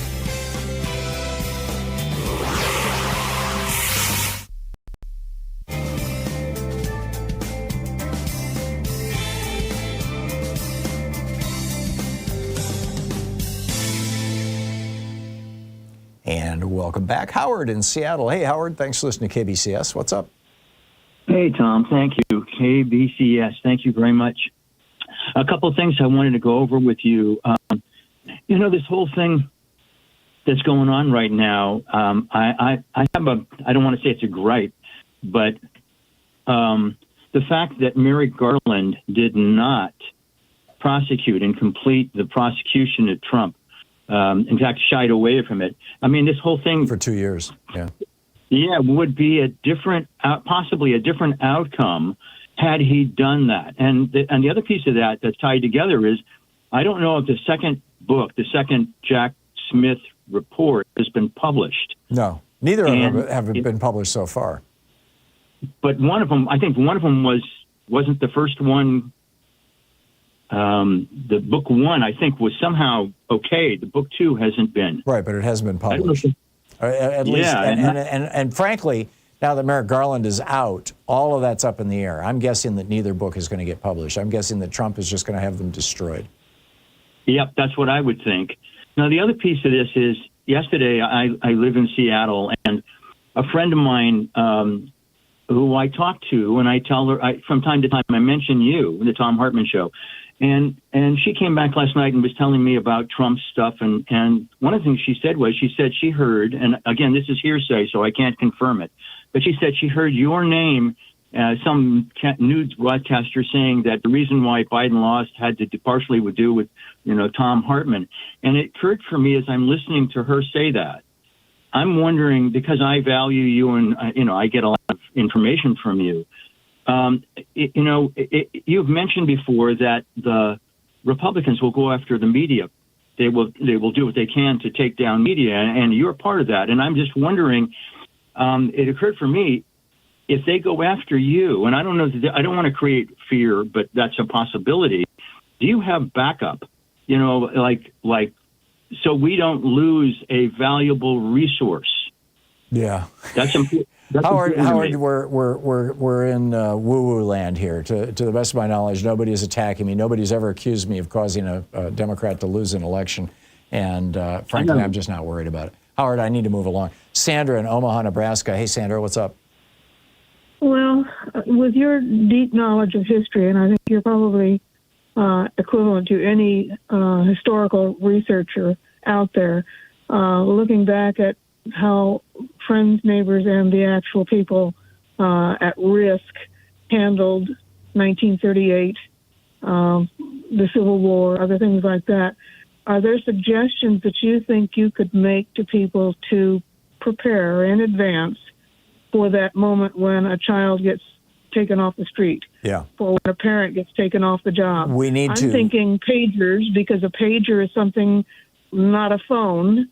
It's a little smaller, a little more discreet, and you know that when that thing goes off, Yeah, we're not going to move to pagers here, safety? Sandra. But what I'm suggesting is that we join organizations. Indivisible is probably the largest and most popular right now, but there's a bunch of smaller ones as well, and they're forming coalitions. But there's strength in numbers, and joining the Democratic Party too is another one. Those. That doesn't help the individual person out there once they start grabbing people. Well, joining the Democratic Party doesn't so much, but joining one of these groups where you can interact with them and they can send alerts and things like. I wouldn't minimize that. I wouldn't dismiss that. Sandra, thank you for the call. We'll be right back. 19 minutes past the hour.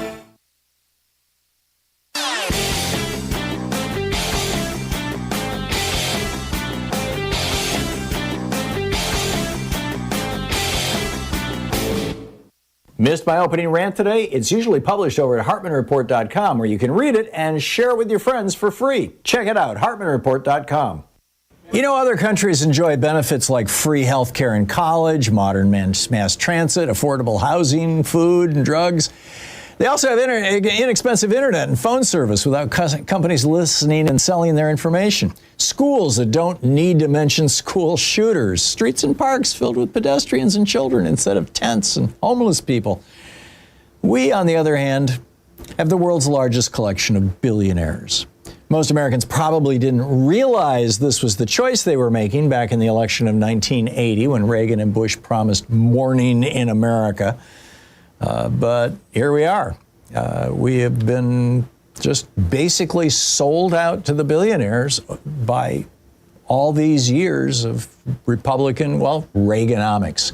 What do we do about it? Well, there's a lot we can do about it, and it starts with getting politically active. There's a great op-ed about this over at HartmannReport.com. It's titled, America Chose Wealth Over Well-Being. Check it out.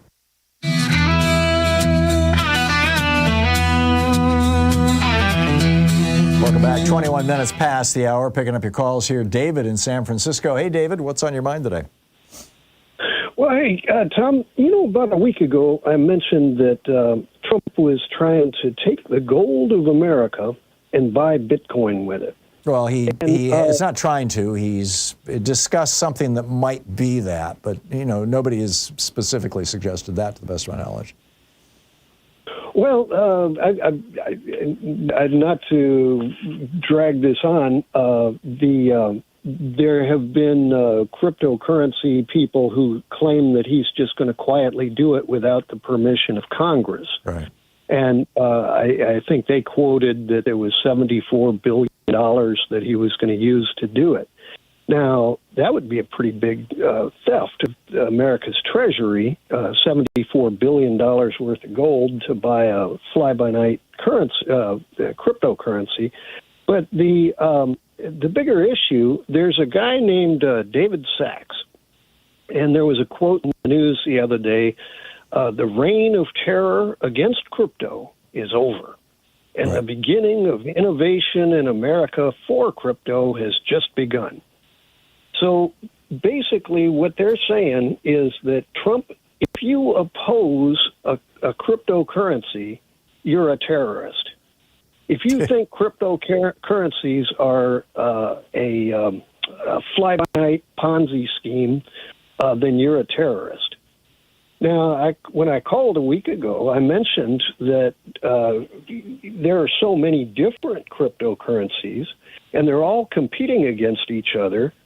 Trump has created not only one civil war between the gold people and the crypto people, but he's created dozens of civil wars between each of the cryptos who think that each other are charlatans and that theirs is the perfect one. Right.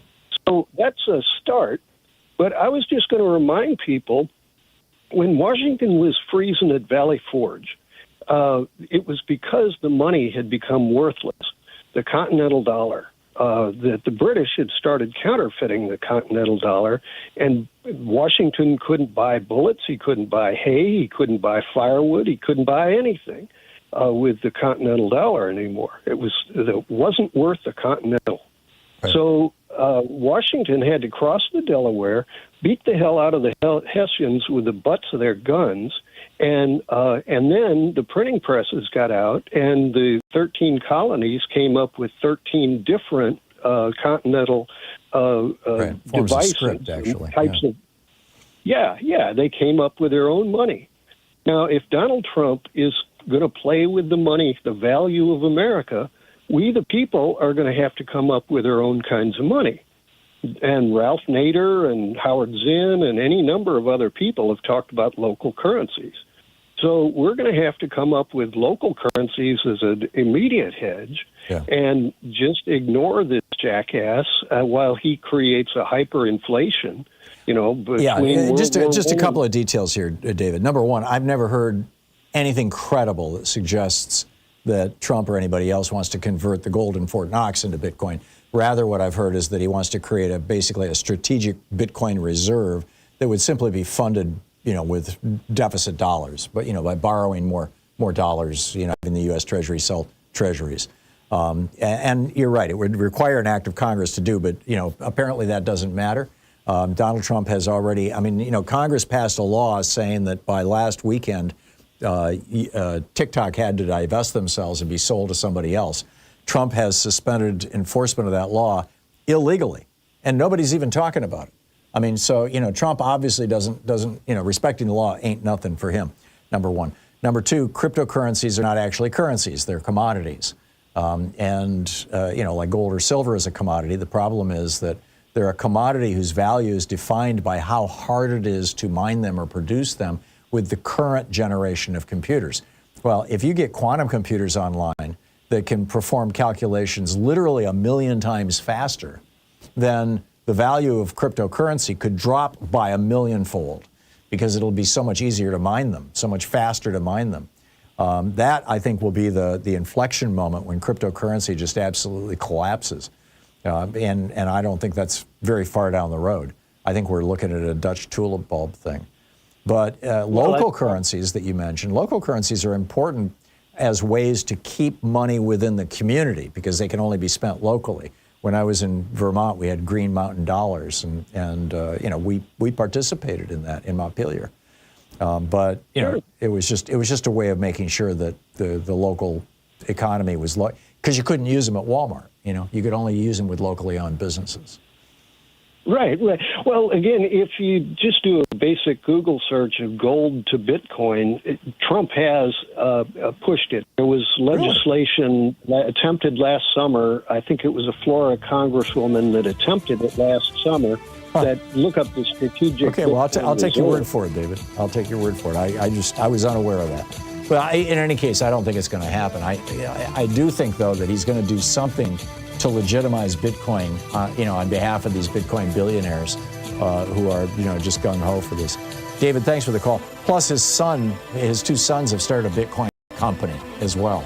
So, you can tell which way this is going to go. You're listening to the Thom Hartmann Program. Call 202-808-9925. Another factoid almost nobody seems to pay attention to. 27 minutes past the hour, picking up your calls. I'll be right back with more of your calls on the inside.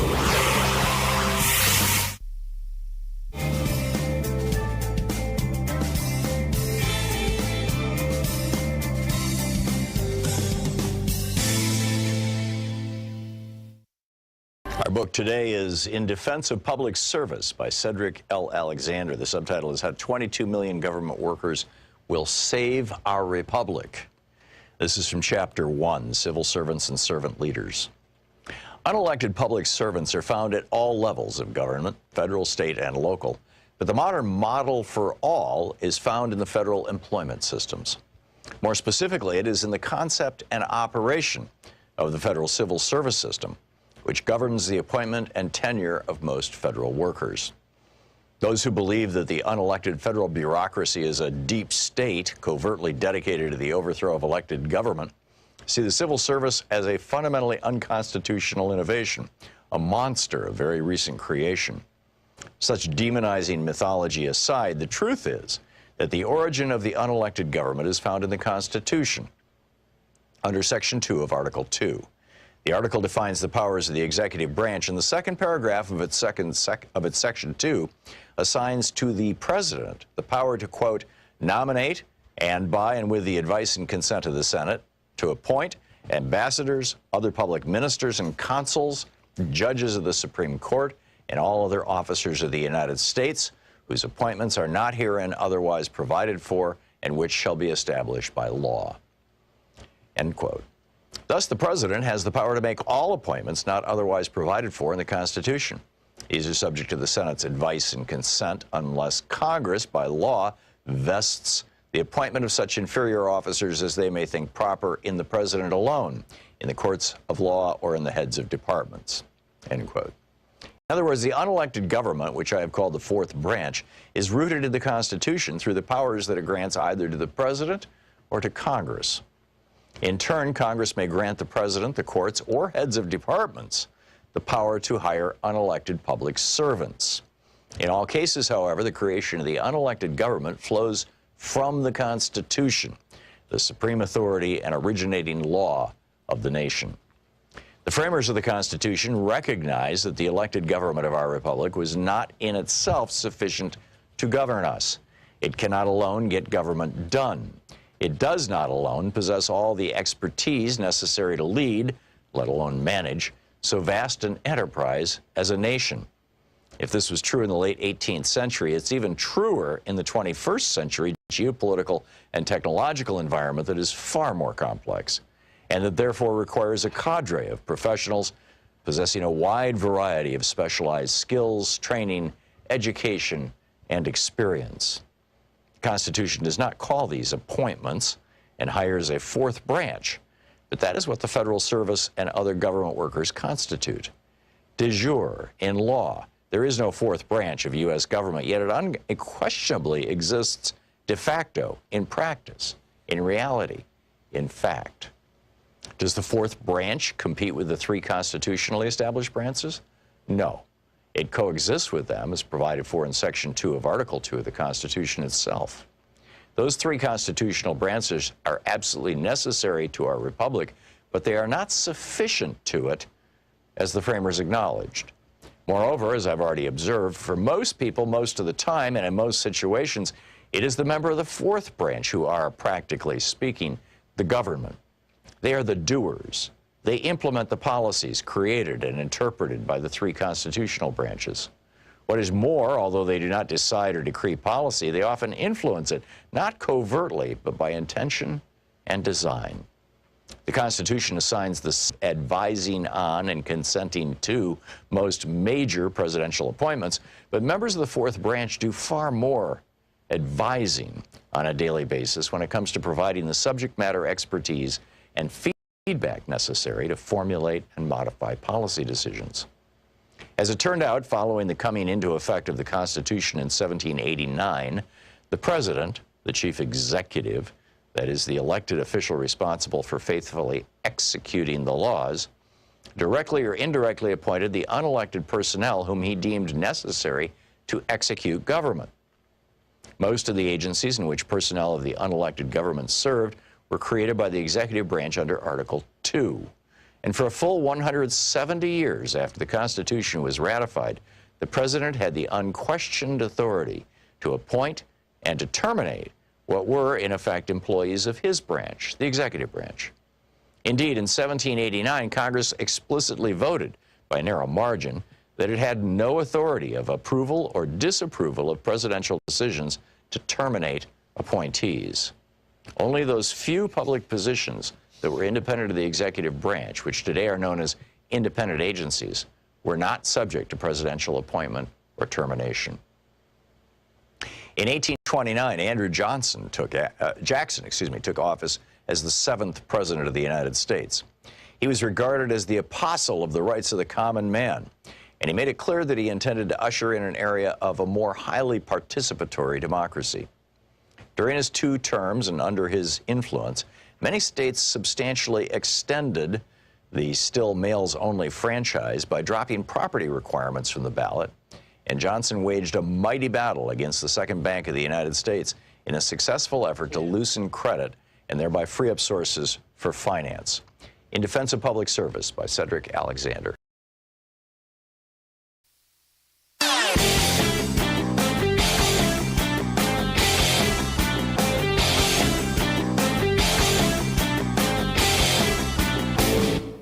Share the Thom Hartmann program with your friends. Our podcast, The Hartmann Report, is absolutely free and available wherever fine podcasts are available. And the entire 3-hour podcast is available over at thomhartmann.com.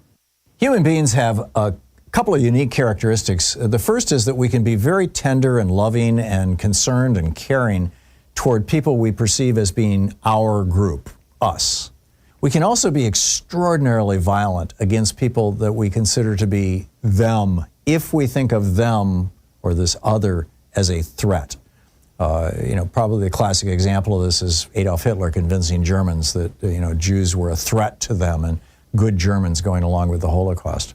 Well, this othering is built into our DNA. This is, ancient stuff. And the Republican Party, since the time of Nixon, when he started, picking up the white racist vote after Democrats laid it down in the 60s, the Republicans have been using this to try to other minorities in America as a political strategy. And this is really deadly stuff. There's a whole op-ed about it over at HartmannReport.com. Is othering human nature's deadliest instinct? Check it out.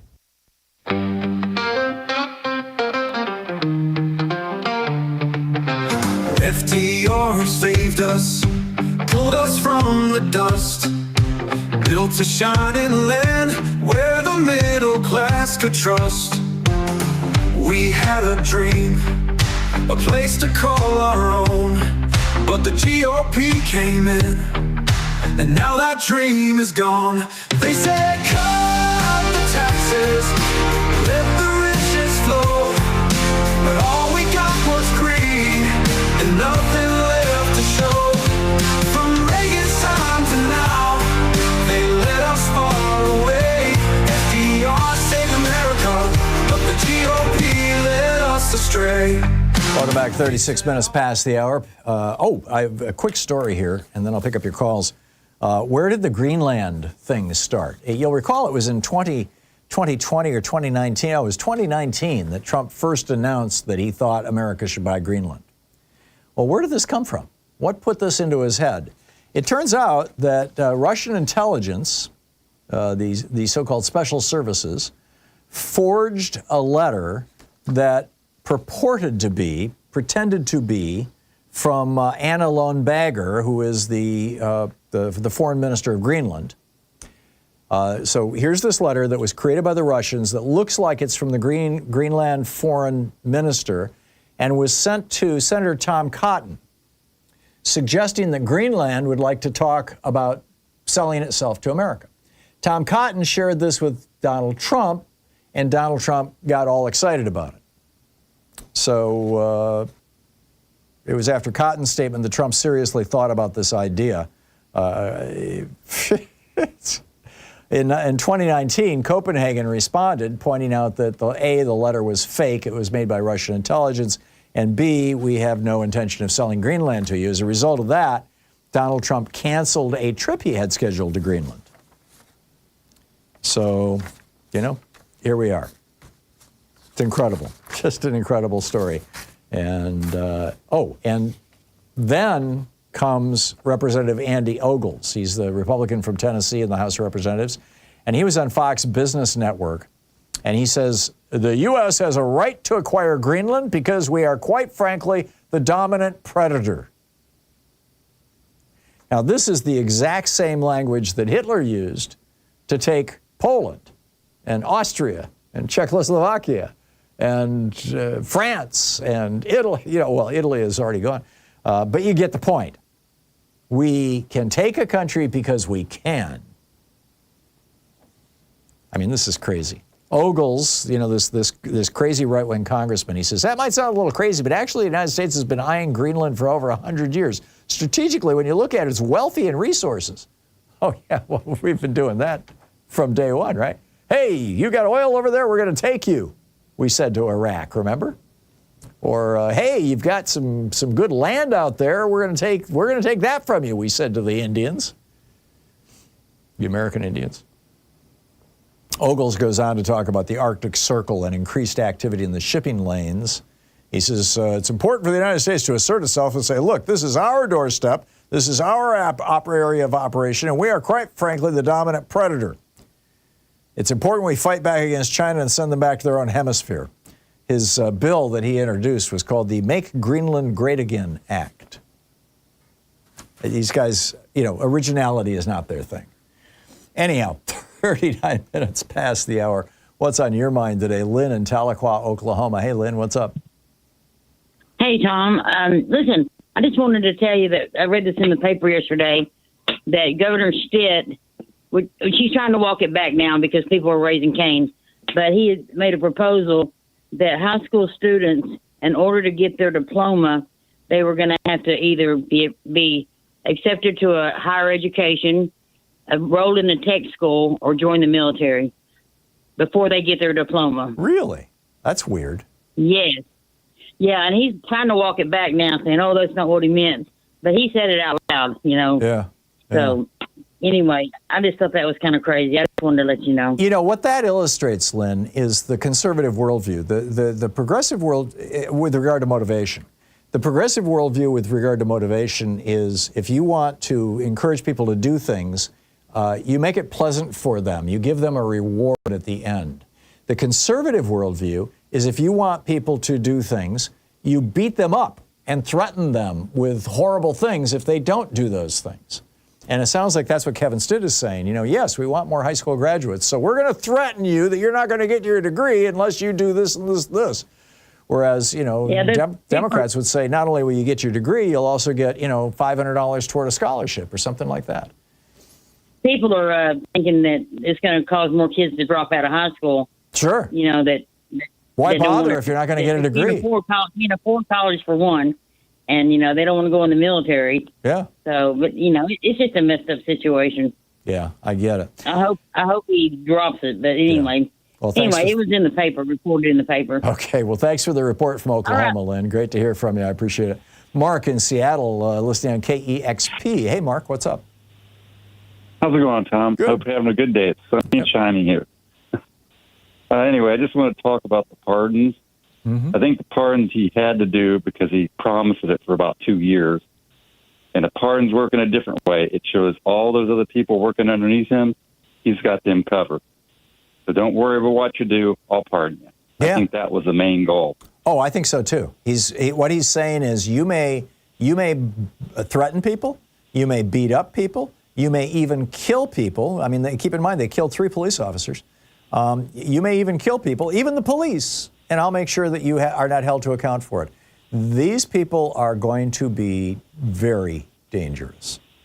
It's not only them, Paul. I mean, studying them, it's the people in his administration. Now they know they're covered. Yeah. That's the main and of thing. course, the Supreme Court told him that he's covered. He can do anything he wants, and he won't be held accountable either. Yeah. Well, every king falls. Liberate all the way. Yeah, Fight although them. some of them do a hell of a lot of damage before they fall. But yeah, Yes, they do. I'm with you, Mark. Thank you very much. Fred in Mokina, Illinois. Hey, Fred, what's up? How you doing, Tom? Good. Okay, I called in. I wanted to talk a little about the issue of issues here, the fountainhead of all political issues, the foundational source of all Republican power. When you look down at it, the most important issue of this era, the thing that if the Dems don't counter, they will continue to most certainly fail. You're talking about the right-wing propaganda machine. Absolutely. I mean, this is the issue of all issues. And my main point is that discrediting false statements one by one or tackling individual politicians on what they do is not nearly enough. Right. The emphasis there has to be a movement to discredit this machine. You know, kind of like Hanoi Jane in Vietnam or whatever that was, just a little bit before my time. But things like that where it's a massive movement with resources, you know, kind of like a command and control system like the Republicans do with their Heritage Foundation. Yep. You know, where this whole thing is a concerted effort because, you know, we run around chasing our tails with all these individual issues that the Republicans come up with and all the BS that comes out of Trump's mouth and all of them. And the only reason they all adhere to it, the reason they can get away with it, right, it all comes back to this machine. Okay. And unless Dems can counter it, like I said, you know, they're screwed. You know, it's not, you know, everybody goes along that the Dems have a messaging problem. This is wrong. Yeah. They don't have a propaganda machine. That's the problem. Exactly. Okay? You're singing my song, Fred. I've been saying this for 25 years now. Yeah, okay. I just wanted to put it out there because it doesn't seem like a lot of the Democratic leaders get this. I agree. That they need to all form a coalition through different interest groups to create this thing to discredit individuals, go attack certain people on like Fox News or Newsmax or all these different stations and right radio, whatever, and really. Well, the closest we have to it right now is the television network, Free Speech TV. You can go to freespeech.org and find them. It's a nationwide television network. It's on a lot of cable systems all over the country. And it's also available through, I think, Apple and Hulu and Roku and whatnot. And the point with that's all great and good. Dish and Direct. But I think I'm talking about that the scale. No, I get it. And number two, you've got a channel small, on Sirius XM, you know, the Progress Channel 127, and then there's a handful of commercial and a few hundred non-commercial stations around the country. But all of that together, while you know it reaches millions of people, doesn't reach the hundreds of millions of people that Fox or MSNBC can do. And you're absolutely right. There is no equivalent to the Republican machine. These guys figured this out back in the 80s. I mean, this came out of the Powell Memo in 1971. They figured out that the two things that they needed to control America, neither one of them required elections. One was to control the judiciary, and the other was to control the media. And to do that, they didn't need elections, they needed billionaires, and that's what they got. They pulled together the billionaires, and they made it happen. Fred, thank you for the call. It's 45 minutes past the hour.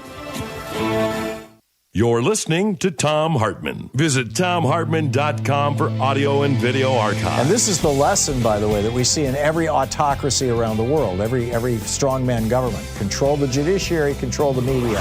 You control everything else.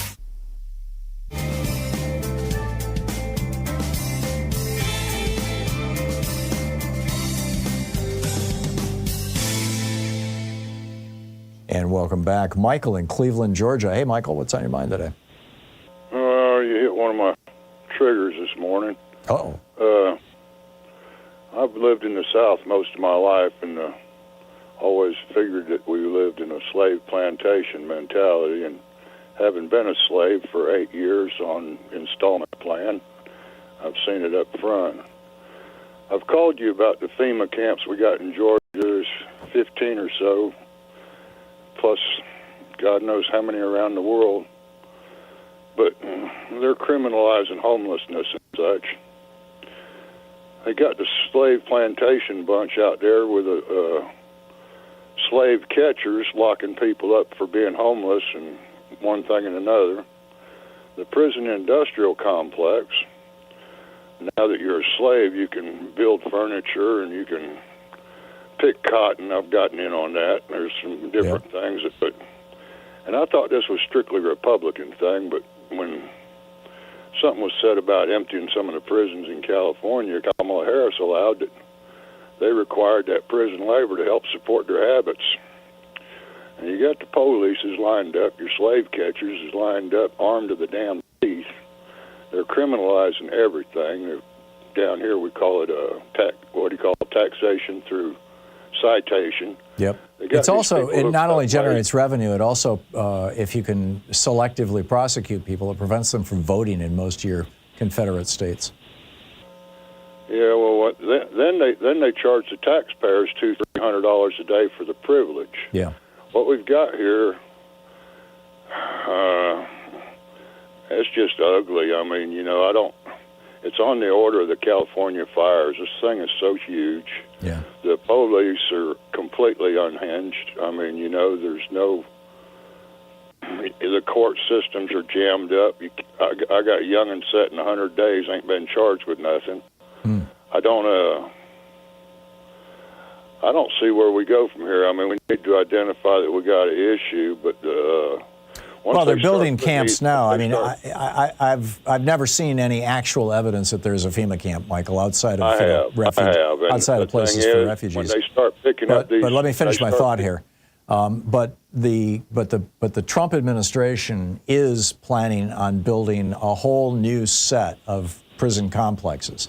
And they're acquiring land. So far, apparently, they've acquired land in Louisiana and Texas.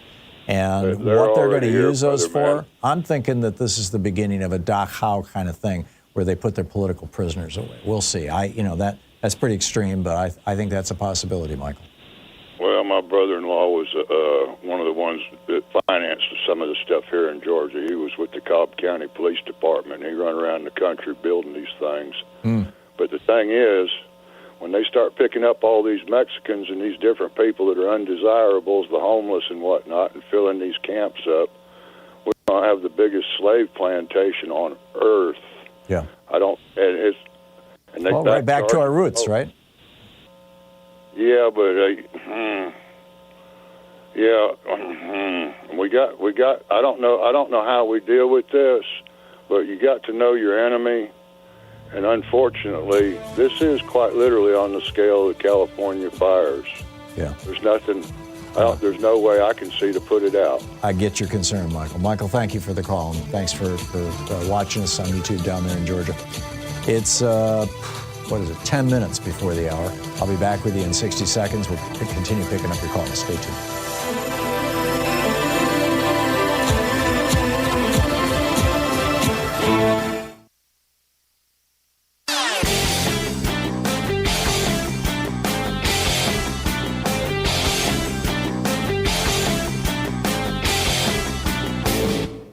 Hey, thanks so much for sharing our program and for reaching out to our stations and sponsors and letting them know that you're listening. It really means a lot to us.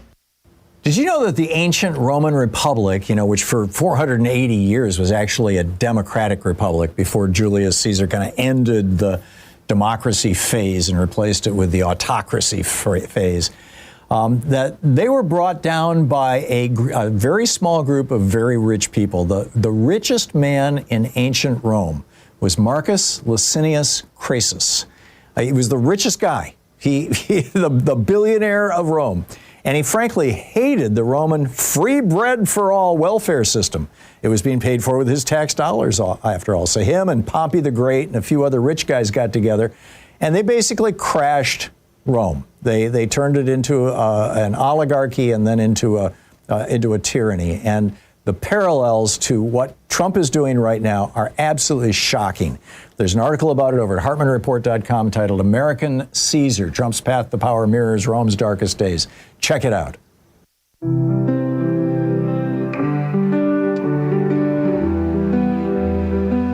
Before the hour, picking up your calls here, Katie in Hamul, California. Hey, Katie, what's up? Hi, Tom. Really quickly, I've been writing doggerel. It's a form of poetry, the low form of poetry, most of my life. And I think that Louise should publish just the poems themselves.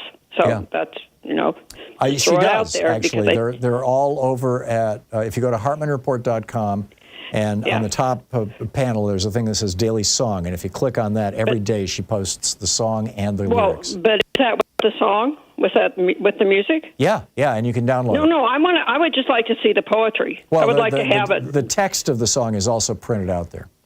Yeah, okay. Well, just an idea there, since you're a book publishing organization. Yeah.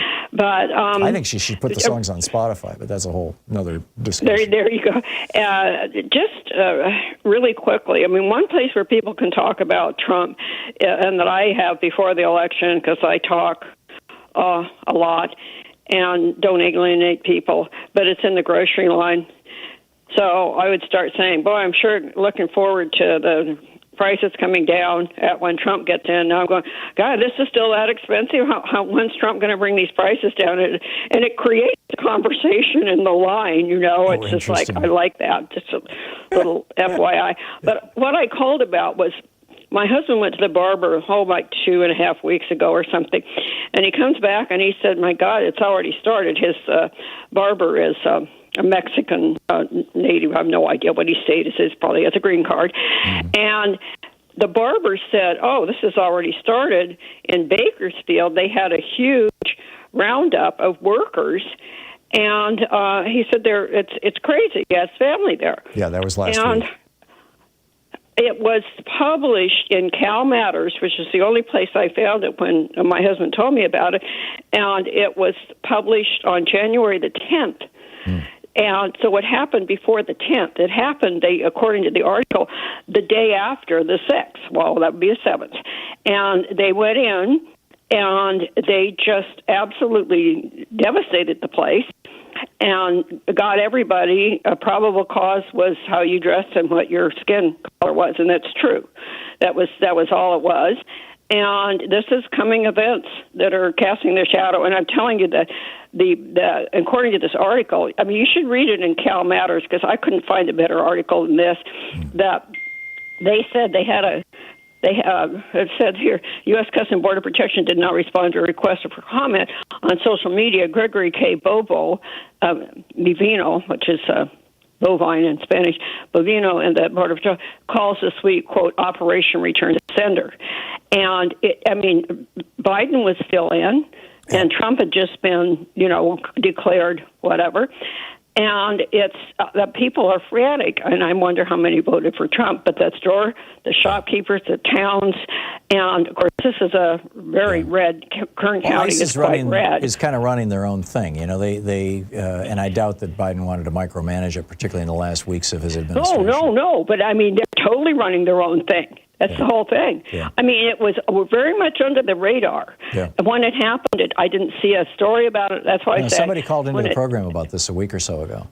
From about Bakersfield? Yeah, from California, and said that there's. I listen all the I listen all the time. They called him as it was happening. Is my recollection. And, is that right? Yeah, and we confirmed it. I mean, it wasn't hard to do. Well, shame on me. I think these kind of things happen all over the country. I mean, ICE has been doing this for a long time. It's just very, only occasionally do they get any publicity. Well, now we have rotting fruit, and this is brought up in the article. And this brings me to, again, which I've mentioned before to you with wondering about, Big Ag has a ton of money, but they're not billionaires. So, what is Big Ag going to do? Are they going to let this happen? Reagan was worried about ag, and ended up legalizing everybody. He understood the need for that, and that's why he gave amnesty to an estimated 3 to 5 million people. Yeah, and so the rich people could have their housekeepers and so on. and their babysitters. Well, what it did so, actually but listen, is what do you think the big agriculture is going to do about this? I mean, there's fruit rotting in the field. It's a really good question, Katie, because on the one hand, you've got a very powerful and wealthy industry that is probably perfectly willing to bribe Donald Trump to not do anything. And then on the other hand, you've got, all the white supremacist racists who voted for Donald Trump who want the brown people out of the country. And, Trump has got to be, in a bit of a box here. And if, food rotting in the fields is the beginning, what that leads to eventually is shortages, which then leads to increases in prices, which leads to inflation. And that's probably the last thing Trump wants. But I fully believe that that's what he's going to get when they start these raids. Katie, I got to run, but thanks for the call. Spot on. We're hitting the top of the hour here. On the other side of this break, here's what all the good anti-Trumpsters need to do. I'll share with you Timothy Snyder's thoughts on 20 lessons on tyranny. You're listening to Thom Hartmann. In addition to bringing you the Thom Hartmann program here on Free Speech TV and Video Media Online, we also have a whole set of ways you can interact with us and tools you can use to spread the word about the importance of democracy and the threats to it in our republic. First, there's your daily homework. Sue Nethercutt puts together a daily email newsletter that has a link to every story I discuss on the air, so you can find my sources and you can share them with your friends. It's free and you can sign up at thomhartmann.com. Second, I publish my daily take every day over at the hartmannreport.com website. That's also free if you want the daily 5 days a week rant in your inbox. No ads either. Third, we have the podcasts. There's the free 1-hour version of our daily show that's advertising supported. You can find that wherever you get your podcasts normally. And then there's also the podcast of the entire 3-hour show with no advertisements, and that's available by subscription over at thomhartmann.com. So check them all out at thomhartmann.com and hartmannreport.com.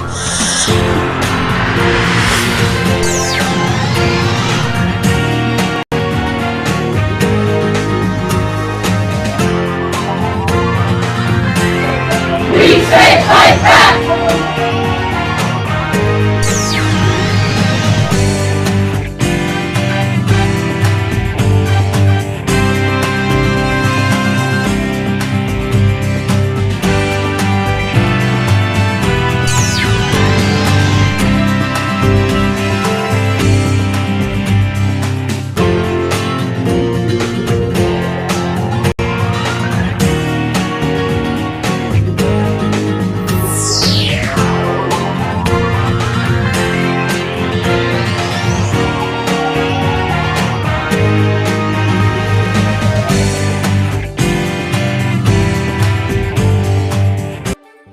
It's the Thom Hartmann University Book Club. Today we're reading from The Meat Racket, The Secret Takeover of America's Food Business by Christopher Leonard.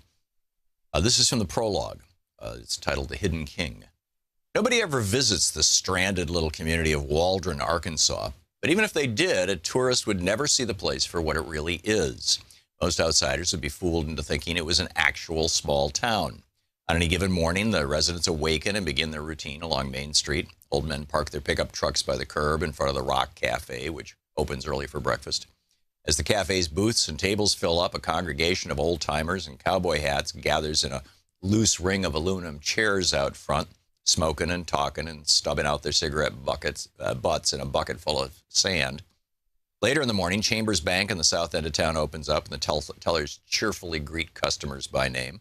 On Thursday at noon, the livestock auction opens in a cavernous barn on the north side of town, drawing crowds of ranchers who haul steel trailers behind their trucks, with cows staring out between the horizontal slats. In the late afternoon, teenagers park their cars by the gazebo south of the auction barn, proudly displaying their Mustangs and Broncos like big game trophies. These events have a rhythm of their own, the clockwork functioning of a small-town economy. But it's all just window dressing. All of it would cease to exist in a moment and have no impact whatsoever on the true Waldron or its true economic reason for being. The real tempo of the town's economic pulse is measured by the coming and going of semi-trucks that roll down Main Street at periodic intervals, 24 hours a day, 7 days a week. In the middle of the night, tanker trucks full of animal feed rumble past the empty stores and out onto country roads that lead into the hilly terrain that surrounds town. At dawn, other trucks trundle in from the hills, heaped high with battered metal crates full of chickens that exude clouds of white feathers along the highway. The tempo can be measured in the regular arrival of train cars full of grain and oil seeds that dump their loads at a feed mill that clanks and hums and churns all night. And in the parade of refrigerated trucks that pull up to a slaughterhouse near the feed mill and get loaded with pallets of frozen meat. This is the real functioning of Waldron, Arkansas, and its true reason for being. This is the heartbeat of Tyson Foods, the nation's biggest meat company. The Tyson plant on the north end of Waldron is the only thing that keeps the town on the map. Appropriately, many residents simply refer to it as the complex. That's because the Tyson plant isn't just a factory, it's more like an entire small town economy consolidated into one property. The complex contains its own feed mill and hatchery, its own trucking line and slaughterhouse that covers several acres of land. This is about 1 million dead chickens a week. The complex is like an economic dark star that has drawn into itself all the independent businesses, an economic dark star that has drawn into itself all the independent businesses that used to define a small town like Waldron, the kinds of businesses that were once the economic pillars of rural America. Of course, tourists to Waldron would never see the Tyson plant, and not just because it sits on the north fringe of town away from Main Street. Visitors are stopped at its front gate and forbidden from exploring its grounds. So a tourist would have to be content to stroll along the sidewalks downtown, observing the fake Main Street, the deceptive array of little businesses that make it seem like a community. This illusory appearance cloaks Tyson's existence all the way from its roots in rural America to the grocery store shelves and restaurant menus where its products finally reach American consumers. The average shopper is usually fooled when he or she peruses the meat aisle, seeing what appears to be an abundance of choices and products. Tyson brand name wouldn't necessarily stand out with its logo gracing just a handful of products. But the rotisserie chicken slowly turning in its oven, the Bonisi brand pepperoni, the Lady Astor brand chicken cordon bleu, the frozen chicken pot pie, and the Wright brand bacon all come from the same company, Tyson. And then there is all the unlabeled meat that Tyson floods into the U.S. food system every day. The meat served in cafeterias, nursing homes, fast food restaurants, and suburban eateries where more and more Americans eat their meals. There's a very good chance any of the meat purchased in these places was made by Tyson. Even if Tyson did not produce a given piece of meat, the consumer is really only picking between different versions of the same commodified beef, chicken, and pork that is produced throughout a system that Tyson pioneered. Tyson's few competitors have resorted to imitating the company's business model just to survive. This book aims to explore the vast hidden territory between the remote farms and towns like Waldron, where Tyson raises millions of animals, and the final point of contact where consumers buy the company's meat. Unseen between these two poles is a hidden power structure that has quietly reshaped U.S. rural economies while gaining unprecedented control over the nation's meat supply. Just a handful of companies produce nearly all the meat consumed in the United States, and Tyson is the king among them. The company sits atop a powerful oligarchy of corporations that determines how animals are raised, how much farmers get paid, and how meat is processed, all while reaping massive profits and remaining almost entirely opaque to the consumer. Because Tyson and its imitators are based in the geographic and economic fringes of America in forgotten places like Waldron, the company has managed to escape the scrutiny it deserves. While Tyson's operations are remote, the company's business practices affect virtually everyone. About 95% of Americans eat chicken, which means they almost certainly eat chicken produced by Tyson. And then it goes on from there. The book is The Meat Racket, The Secret Takeover of America's Food Industry by Christopher Leonard.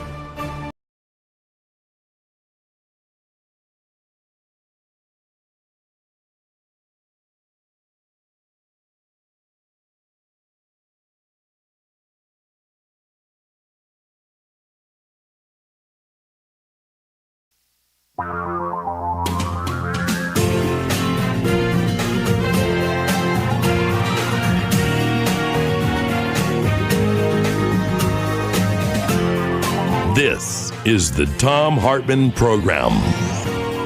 Welcome to Hour 3. Well, yesterday, Donald Trump didn't just sign a bunch of executive orders, including one that claimed to end birthright citizenship, for which, by the way, Citizens for Responsibility, Ethics in Government, and the ACLU, maybe not crew, but the ACLU for sure is suing him, as are the attorney generals for several blue states over this thing. But not only did he do all that kind of stuff, and not only did he free a bunch of criminals who killed 3 police officers and wailed on others, to the point where over 170 of them needed hospitalization. One lost an eye, one lost a finger.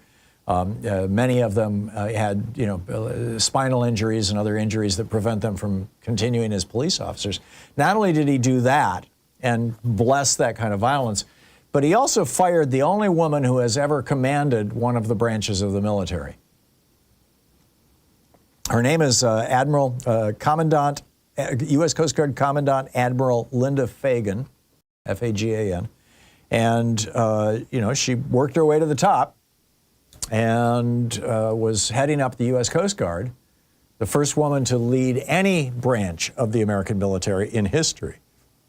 And Trump fired her because, I quote from his firing, for, quote, making DEI policies a priority, including at the Coast Guard Academy, which diverted resources and focus from operational essentials. Now, as I mentioned earlier in the program, DEI, diversity, equity, and inclusion, usually the primary beneficiaries of DEI programs, way beyond anybody else, more than half of all the beneficiaries of DEI programs, according to some studies, as many as 70% of the beneficiaries of DEI programs are women, mostly white women. But Trump and his, patriarchal, basically misogynist, woman-hating buddies don't want women to be in positions of power in the United States. So, hey, there's a woman running the Coast Guard, we got to get rid of her. Now, the DEI policies in the Coast Guard, by the way, that she was following were put into place 6 years ago when there was this huge scandal about all these young women who were raped in the U.S. Coast Guard. And there was an investigation into this. It was called Operation Fouled Anchor. And they found that, sure enough, there was this culture in the Coast Guard of rape, and they were raping women, and the women were afraid to report it, and, et cetera, et cetera. It was just a huge scandal. This was 6 years ago. And so there were lawsuits by the victims, and the result of the lawsuit was that they had to put into place DEI programs to get more women into the Coast Guard to, stop the rape culture, basically, or break the rape culture. And the Commandant, Linda Fagan, has been doing that. And good on her for that. But God forbid, a woman overseeing hiring women into the military. We can't have that. The other thing I wanted to share with you in this third hour of our program are the lessons on tyranny from Timothy Snyder. Now, this is from his Substack newsletter, which I strongly recommend you join. I subscribe to it, snyder.substack.com, S-N-Y-D-E-R. And I'm just going to share with you, these are his words, not mine, although I'll offer some commentary, on what I think are probably the 10 or 15 best of his 20 suggestions. Number one, do not obey in advance. He notes that most of the power of authoritarianism is freely given. Don't do it. You might have noticed I am not obeying in advance. We are not sitting here talking about, he's going to do okay, and let's give him some time. No, it's time to fight back. Number two, defend institutions. He notes it's institutions that help us preserve democracy. So choose an institution you care about, he says, a court, a newspaper, a law, a labor union. And I would add, a nonprofit group that is fighting fascism in the United States, whether it's Indivisible or Progressive Democrats of America, PDA, or Move to Amend. Or, there's a bunch of great groups out there, right? Move On. There's environmental groups. Find one whose work resonates with you and join. Number three, beware the one-party state. He said we must defend the rules of democratic elections, vote in local and state elections while you can consider running for office. And I would add to that, join the Democratic Party. Because right now, the Democratic Party is the only political party in America that has the ability to win national elections and is not going along with fascism. Number 4, take responsibility for the face of the world. In other words, he says, notice the swastikas and other symbols of hate that these GOP-aligned people are putting up. Remove them yourself and set an example for others to do so. And I would say, also point out, Elon Musk's Hitler salute yesterday. I mean, it was just over the top. He writes, number 5, remember professional ethics. He says, it's hard to subvert a rule of law state without lawyers or to hold show trials without judges. Authoritarians need obedient civil servants, and concentration camp directors seek businessmen interested in cheap labor. And, if you're in one of those institutions, particularly if you're an attorney, now is an opportunity to resist. Number 6, I mentioned this in the previous hour, be wary of paramilitaries. He writes, when the pro-leader paramilitary and the official police and military intermingle, the end has come. I think we're a matter of months away from that. Keep a very, very close eye on this. I will. He said, be reflective if you must be armed. Now, that's principally, for people who have to carry weapons because they are security guards or police officers or something like that. So number 8, stand out. He says, remember Rosa Parks. The moment you set an example, the spell of the status quo is broken and others will follow. Number 9, be kind to our language. Avoid pronouncing the phrases everyone else does. In other words, don't use, the language of the oppressors, essentially. Number 10, believe in truth. He says to abandon facts is to abandon freedom. And, we live in this post-truth world, the alternative facts of the Trump administration. His number 15, contribute to good causes. Be active in organizations, political or not, that express your own view of life. I noted in one of my articles, I believe it might have been the Saturday Report at HartmannReport.com, that I am starting to make monthly donations. They're small. I'm not a rich guy. $15, $30, $50, whatever. Relatively small donations to a small handful of groups that I really think are doing God's work, that are fighting to preserve democracy. The ACLU is one of them. There's some great causes out there, some great organizations that you can support. And if you don't have the money, you can support them in other ways. Reach out to them. Number 17, listen for dangerous words. He says, be alive to the fatal notions of emergency and exception. Be angry about the treacherous use of patriotic vocabulary. These people are not patriots. They're fascists. They're trying to destroy our democracy. We need to be very clear about that. He said, be calm when the unthinkable arrives. Modern tyranny is terror management. The suspension of freedom of expression, the right to a fair trial, and so on is the oldest trick in the Hitlerian book. Do not fall for it. And finally, he says, be as courageous as you can. If none of us is prepared to die for freedom, then all of us will die under tyranny. Courage. Courage. Courage.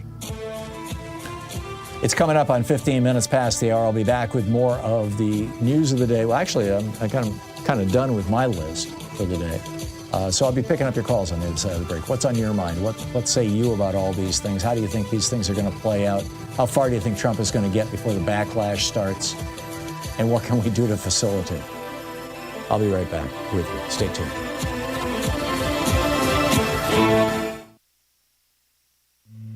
This is the Thom Hartmann Program. It's talk media for the sane among us. I'll be right back with your calls.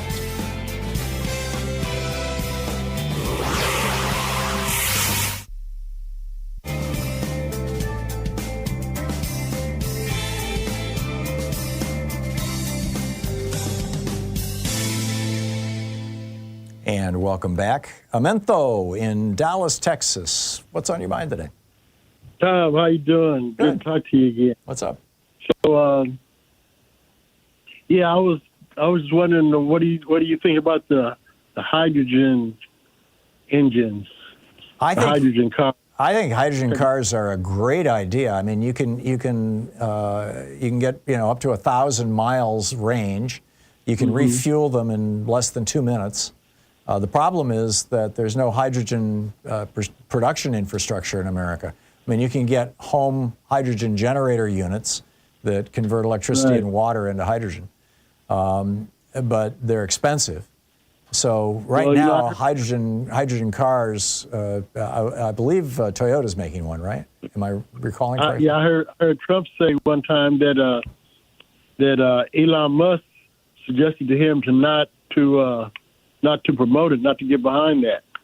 Well, that makes sense. Elon Musk is selling electric vehicles, but they're just I was thinking that's probably the reason. That's probably one of his main reasons why he's trying to stick so close to Trump. Well, plus his SpaceX contract, could be taken away from him and given to Jeff Bezos, who would like to have that, for the space station and whatnot. His Tesla is being investigated by several different federal agencies for various different things, including, as I recall, securities problems. Elon Musk has got a whole bunch of reasons why he wants to control the government rather than having the government control him. I don't think hydrogen engines are at the top of the list, but they're probably on the list. So, yeah, I'm with you, Mento. Thanks a lot for the call. Carol in Chesterville, Missouri. Hey, Carol, what's on your mind today? Hi, Tom. I really didn't want to have to call in. I usually choke under these situations. But luckily, you and Fred touched on what I wanted to talk about a little while back while I was on hold. And that is, like you said, at least a couple years ago, it's going to take a movement. And I agree with that. I keep waiting for this movement to take hold, to form, and I don't see where it's happening. And if it is, it's just not being. It doesn't get out there. It's not in our media. Well, here's the area media, where I think is the biggest. Yeah, this is where Thomas Carlyle was right. Movements require leadership. And so the thing that we all need to be looking for is not the emergence of the movement, because the movement is nascent. It's everywhere. There's a lot of people willing to jump in and join. It's going to take a leader. It's going to take a Mahatma Gandhi. It's going to take a Martin Luther King. It's going to take somebody who's willing to step forward and say, this is my movement, I'm going to lead this movement, and I'm willing to put my life on the line to do it. And whether that's going to be, a Democratic political leader, somebody like Gavin Newsom or AOC, or whether that's going to be somebody from the environmental movement, or David Hogg, somebody from the outside, I don't know. But there is, for anybody who has the skill set, the charisma, and the leadership qualities that are necessary to lead a movement, there is going to be a huge opportunity here. A huge opportunity. Thanks a lot for the call. We'll be right back with more of your calls in just a moment. Stay with us.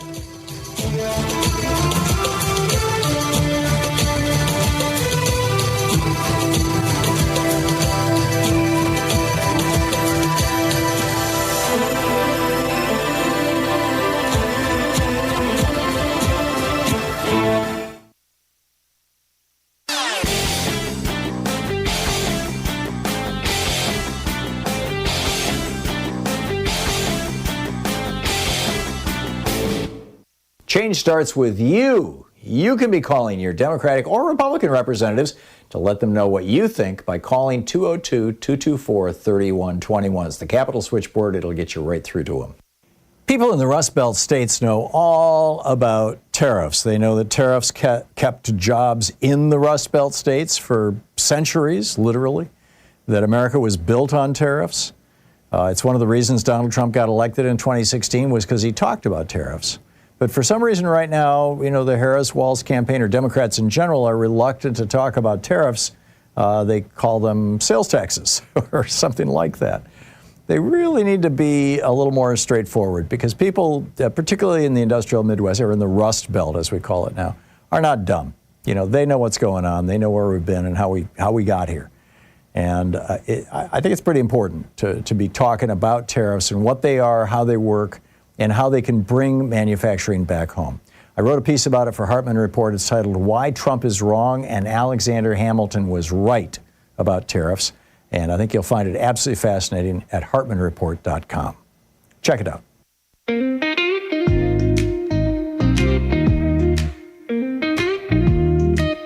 Welcome back. Picking up your calls here. Addie in Lamont, Illinois. Hey, Addie, thanks for listening to WCPT. What's on your mind today? Hi. Hold on. Okay. I wanted to tell you about two organizations that are doing election analysis of the 2024 election. I'm hoping you will check them out. One is called smartelections.us. They have a Substack, Smart Elections, and they are working. This woman, her name is Lulu Friesdat, but she's had this organization for years.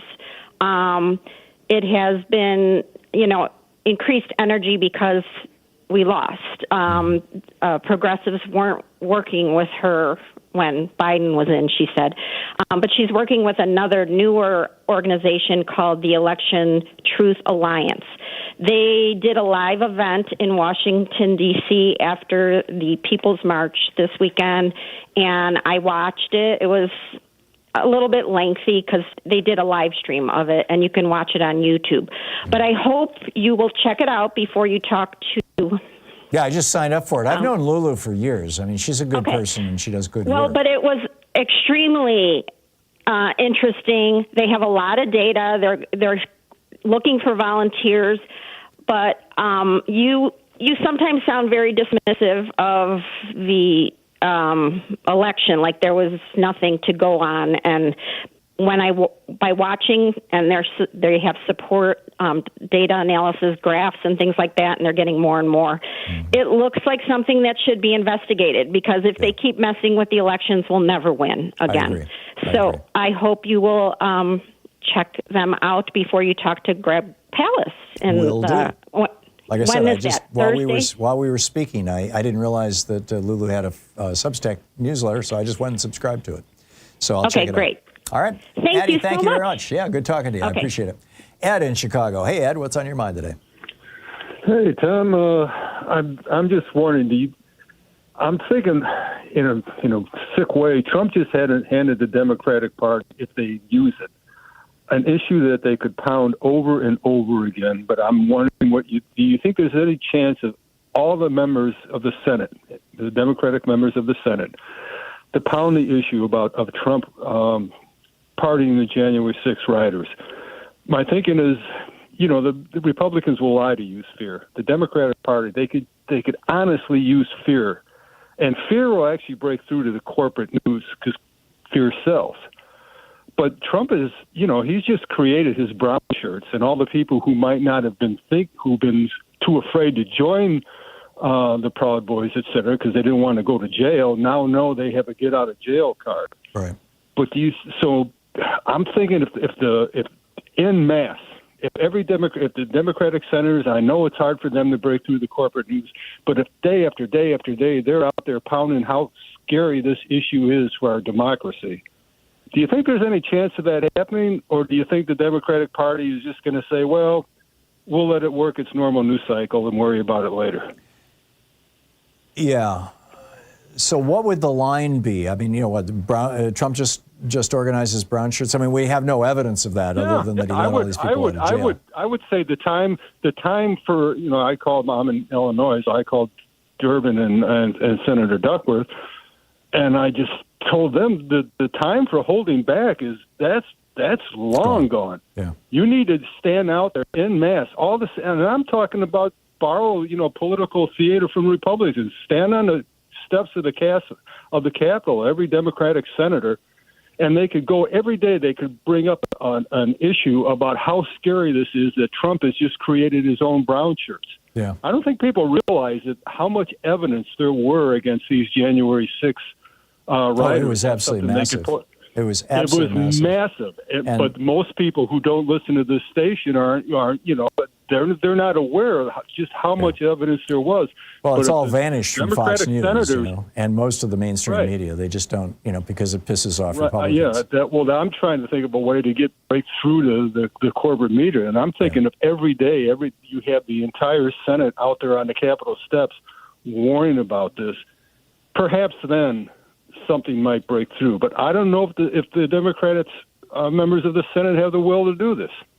I don't think it's a matter of will. I think that what's going to break for this, Ed, is when one of these militia groups actually does what, for example, in Hungary, Viktor Orban's got a couple of militia groups, one's particularly notorious, and they go into Roma neighborhoods, what we used to call the gypsies.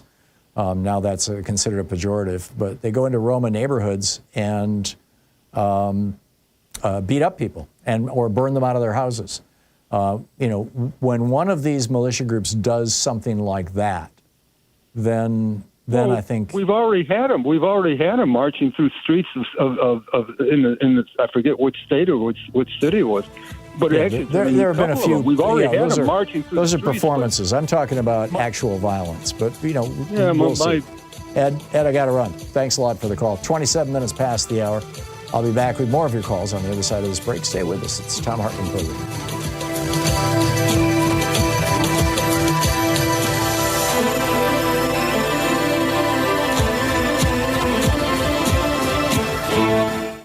You're listening to the Thom Hartmann Program. Call 202-808-9925. Back with your calls in just a moment here on the Thom Hartmann Program. Talk media for the rest of us.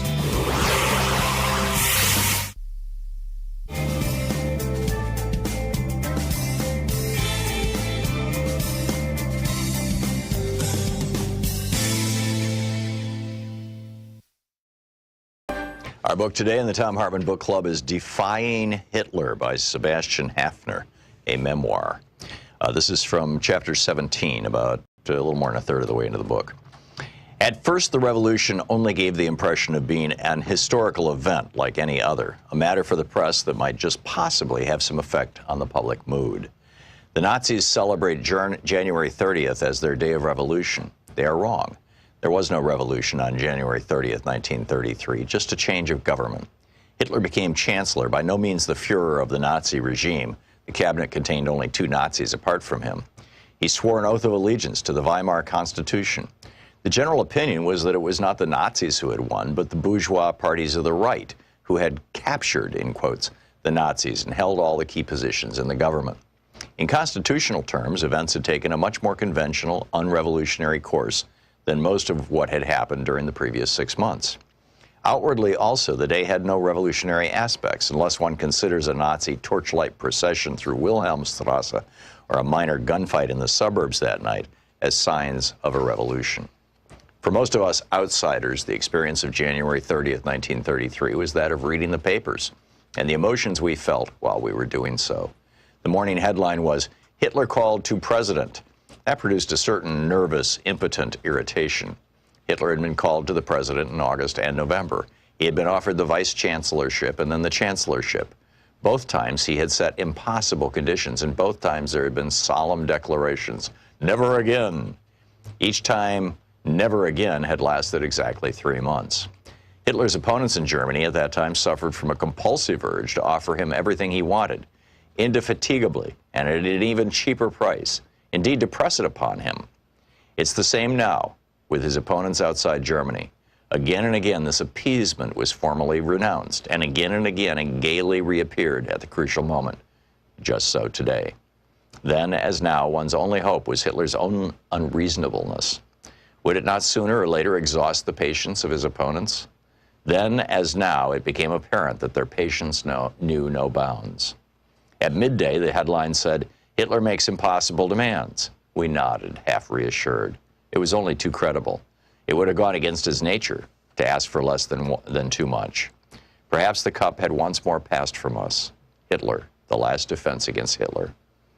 At about 5 o'clock, the evening papers arrived. Cabinet of National Unity formed Hitler Reichschancellor. I don't know what the general reaction was. For about a minute, mine was completely correct. Icy horror. Certainly this had been a possibility for a long time. You had to reckon with it. Nevertheless, it was so bizarre, so incredible to read it now in black and white. Hitler, Reichschancellor. For a moment, I physically sensed the man's odor of blood and filth, the nauseating approach of a man-eating animal, its foul, sharp claws in my face. Then I shook the sensation off, tried to smile, started to consider, and found many reasons for reassurance. That evening, I discussed the prospects of the new government with my father. We agreed it had a good chance of doing a lot of damage, but not much chance of surviving very long. a deeply reactionary government with Hitler as its mouthpiece. Apart from this, it did not really differ much from the two governments that had succeeded Bruning's. Even with the Nazis, it would not have a majority in the Reichstag. Of course, that could always be dissolved, but the government had a clear majority of the population against it, in particular the working class, which would probably go communist now that the Social Democrats had completely discredited themselves. One could prohibit the communists, but that would only make them more dangerous. In the meantime, the government would be likely to implement reactionary social and cultural measures with some anti-Semitic additions to please Hitler. That would not attract any of its opponents to its side. Foreign policy would probably be a matter of banging the table. There might be an attempt to rearm.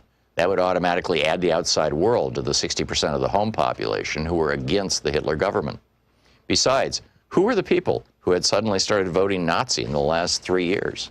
Misguided ignoramuses for the most part, victims of propaganda, a fluctuating mass that would fall apart at the first disappointment.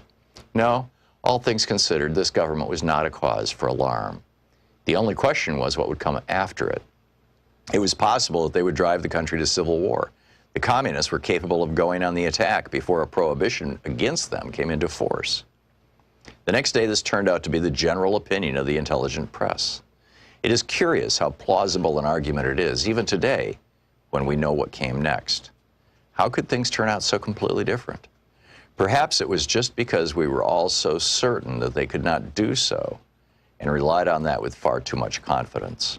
So we neglected to consider that it might, if worse came to worse, be necessary to prevent the disaster from happening.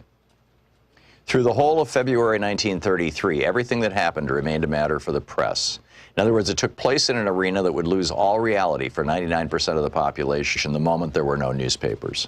Admittedly, enough occurred in that arena. The Reichstag was dissolved. Then, in a flagrant breach of the Constitution, Hindenburg also dissolved the Prussian regional parliament. There were fast and furious changes of personnel in the civil service. The book defined Hitler.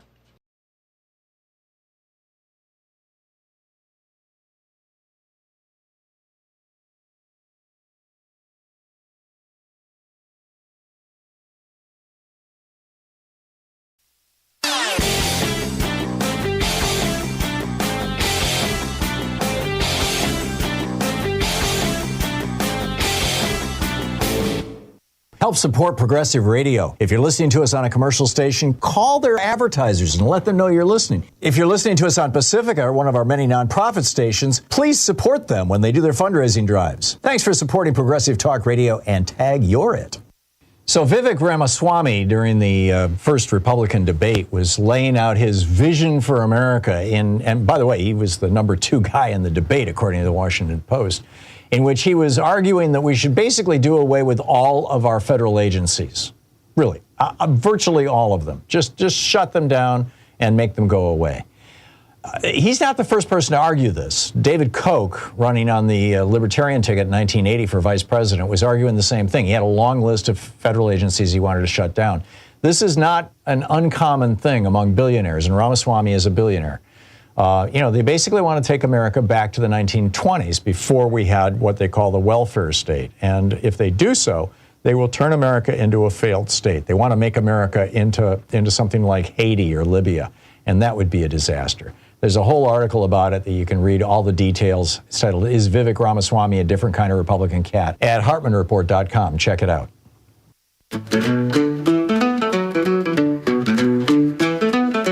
From the fields to the factories, the work never ends. But in the boardrooms, they don't call us friends. They sit high on the thrones, looking down on the rest, while we break our backs, trying to do our best. We're not serfs in a kingdom, just waiting for a nod. We're the heart of this country, we won't be robbed. You see, they like it when power flows from the top, where the bosses get rich and the workers just stop. But there's something they fear, something they hide. It's the power of the people standing side by side. Unions are democracy in the workplace, where we all get a voice and we all get a say. We won't bow to the lords in their suits and their ties. We rise up together and reach for the sky. Power flows from the bottom. Yep, unions are democracy in the workplace, indeed. Carol in Coeur d'Alene, Idaho. Hey, Carol, what's on your mind today? Hello, Tom. Hey, Tom, I tend to get cut off. I didn't even get to complete my thought last time, so if you could monitor that, I'd appreciate it. Hey, you were talking about being observant and note things and call them out. And I just want to let you know on that very point, and I have a couple other points real fast. On the Weather Nation channel, there was a meteorologist wearing a big cross around her neck as she's giving the weather, just calling out. Yeah. Why in the world was that necessary? Wrote a letter to Robert Zig, the head of CEO of Weather Nation, to let him know, just keep it on task. Yeah. Well, you know, it's if somebody wants to wear a cross, I'm not offended by it. If they want to pitch that, you know, the world is going to, you know, it doesn't matter what happens to the atmosphere because Jesus is going to come and make all things new, then I got a problem. Yesterday, I listen to the BBC podcast every night as a way of going to sleep. And last night, they had a special, I think it was 47 minutes, it was an unusually long podcast, where the BBC reporters got together with the BBC weather people. And what they were saying is that the Los Angeles fires are just one of dozens of stories from all around the world of extreme weather events that are just wiping out towns, neighborhoods, communities, mountainsides. I mean, there's fires and floods like never before seen right now. I mean, this is like biblical, and nobody is reporting on it, you know, worldwide. Nobody's putting two and two together. BBC just did a brilliant job of it last night. So anyway, back to you, Carol. To say, on that point also, I wanted to say I added to the letter that let the meteorologists expand upon the climate change impacts on the weather. Yeah. They're real tight about that. So I did add that. But I wanted to give just to let people know really quickly that Trump won by barely a percentage point. That's how close we were, everybody. Sure. So do not give up. The other thing I wanted to say is there's a couple things for everybody to do. Get or update your ham radios and learn the Morse code. I know it. My dad taught it to me. We're going to need it. One day people woke up and TikTok's screen was blank. And one day, I really think, we're going to wake up. Are you a licensed ham operator, Carol? No, but I will be. I'm working on it. You're working on your technician license? Absolutely. Because, good on you. You know, you're going to need communication. And the Morse code I'm a general. is I have a general license, WA8 MWL. So. As a kid, I sat there watching my dad, and, you know, anyway. Yeah. So just want to say that. And then also, too, people, one of the things you could be doing right now, pull out your recycled paper, scrapbook, notebook, start recording every single action Trump takes each day. When you're in the grocery store, whatever, and you hear a comment by a Trump supporter, turn around and just have your list right there, your little notebook right out there. Read out a few of his executive orders and that, like, you know, canceling drug negotiations for Medicare, and then ask, how does this help you? I just want to know, how is this helping you? So I just want to get those two things across. Okay, well, you did, Carol. You did a fine job. Thank you for letting me do that. I really appreciate it. Sure enough. Bye. Good talking to you. Yep, thank you. Mark in Portland. Hey, Mark, what's on your mind today? Hey, Tom. You know, if Trump lets his brown shirts in all the different states do their criminal activity, killing people of color, let's say in the state of Oregon, I mean, that's a state crime. I can't see these guys not getting arrested, not going to prison for committing a state crime, and I don't think they could be pardoned in a state crime. I agree, although here's where it gets complicated. When Heather Heyer was murdered by, I forget the guy's name, you know, who drove the car into that crowd at the Nazi gathering that they had in Charlottesville, a few years back. He was the only guy who was prosecuted. The Nazis who put together the event, which brought everybody there, you know, skated, basically. I would argue that they had some responsibility, or, you know, the whole hate speech thing, and that there would be and should be a federal role for hate speech prosecutions. Right-wingers, of course, scream that, you know, talk like that. I'm advocating censorship. And I guess at some level, perhaps I am. I think that, you know, in a society, well, for example, you know, Elon Musk with his Nazi salute yesterday, if he had done that in Australia, you know, he'd be bounced out of the country. If he had done that in Germany, he'd be arrested. So, you know, a lot of countries have limitations on on speech that can incite violence. And we technically do. It's on the books, but it's really hard to prosecute or prove. And so, I mean, my point is that if a Trump brown shirt in Oregon commits a crime in a state that it's outlawed, that he should be tried and go to prison, and there's no pardon for him by the federal government. I'm agreeing with you, Mark. Reading that right? I'm agreeing with you, but if a Trump brown shirt in Oregon organizes an event, and out of that event comes violence, odds are that Trump brown shirt will not be prosecuted. I see. Okay. And most of your hate crimes are federal crimes, although a lot of states have adopted hate crimes over the last 20 years. But, most of your hate crimes are federal crimes. So, anyhow, I got to move along. But, Mark, thank you for the call. Mona in Deer Park, Washington. Hey, Mona, what's up? Hi. So I've been wondering, and I can't seem to find an answer, if the United States goes into Greenland to seize the land from Denmark as the aggressor. Denmark is a NATO country. So wouldn't that obligate the other NATO countries to come in and defend Denmark? Yeah, because we're the aggressor? It gets complicated, but yeah, that's the bottom line. Denmark is actually a territory of Denmark. Greenland is a territory of Denmark. And so if we invade Greenland, we're technically invading Denmark. I mean, Greenland has only got 100,000 people or something like that. It's a very small population. Denmark, a much larger country. In fact, Denmark was one of the founding members of NATO. So we would be in direct conflict with NATO. I just don't think it's going to happen. I think this was just Donald Trump's way of saying to his people, it's okay for a country to seize another country simply because they want to. And he did that. The reason he's promoting that within the GOP is because that's what Putin did to Ukraine. This is Donald Trump doing a favor for Vladimir Putin, a psychological favor, in my opinion. Pardon me. I sure hope so, because that would pit us against fighting our own allies. Yeah. And they'd cut us off for being an ally. Yeah, I'm very skeptical that would happen, but I totally get your point. Mona, thank you very much. Alan in Clayton, North Carolina. Hey, Alan, what's up? Hey, Tom. How's it going, man? Thanks for taking my call. Sure. Obviously, there was a flurry of executive orders that were signed yesterday, so it's kind of overwhelming. But one that stuck out to me is something that he, I guess, did in his first term, where he allowed people like Jared Kushner and others access to top secret clearance documents.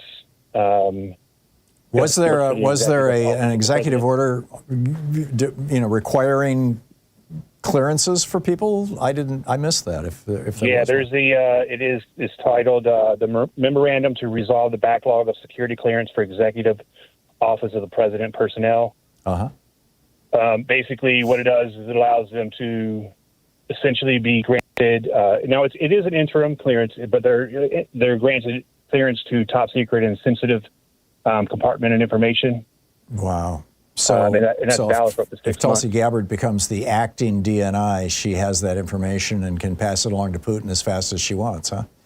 That was exactly what I was thinking. I mean, it's a free reign on all of the top secrets that are really detrimental to our safety. Yeah, I'll have to look that up.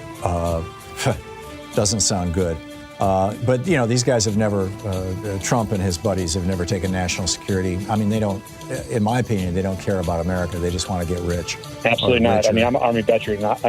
These people are not patriots. Yeah. Amen. Alan, thank you. Thank you for the call, and thank you for your service to your country.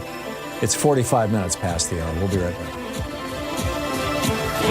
You're listening to Thom Hartmann. Visit ThomHartmann.com for audio and video archives. Defending America from the weapons of mass deception. I'll be right back with your calls.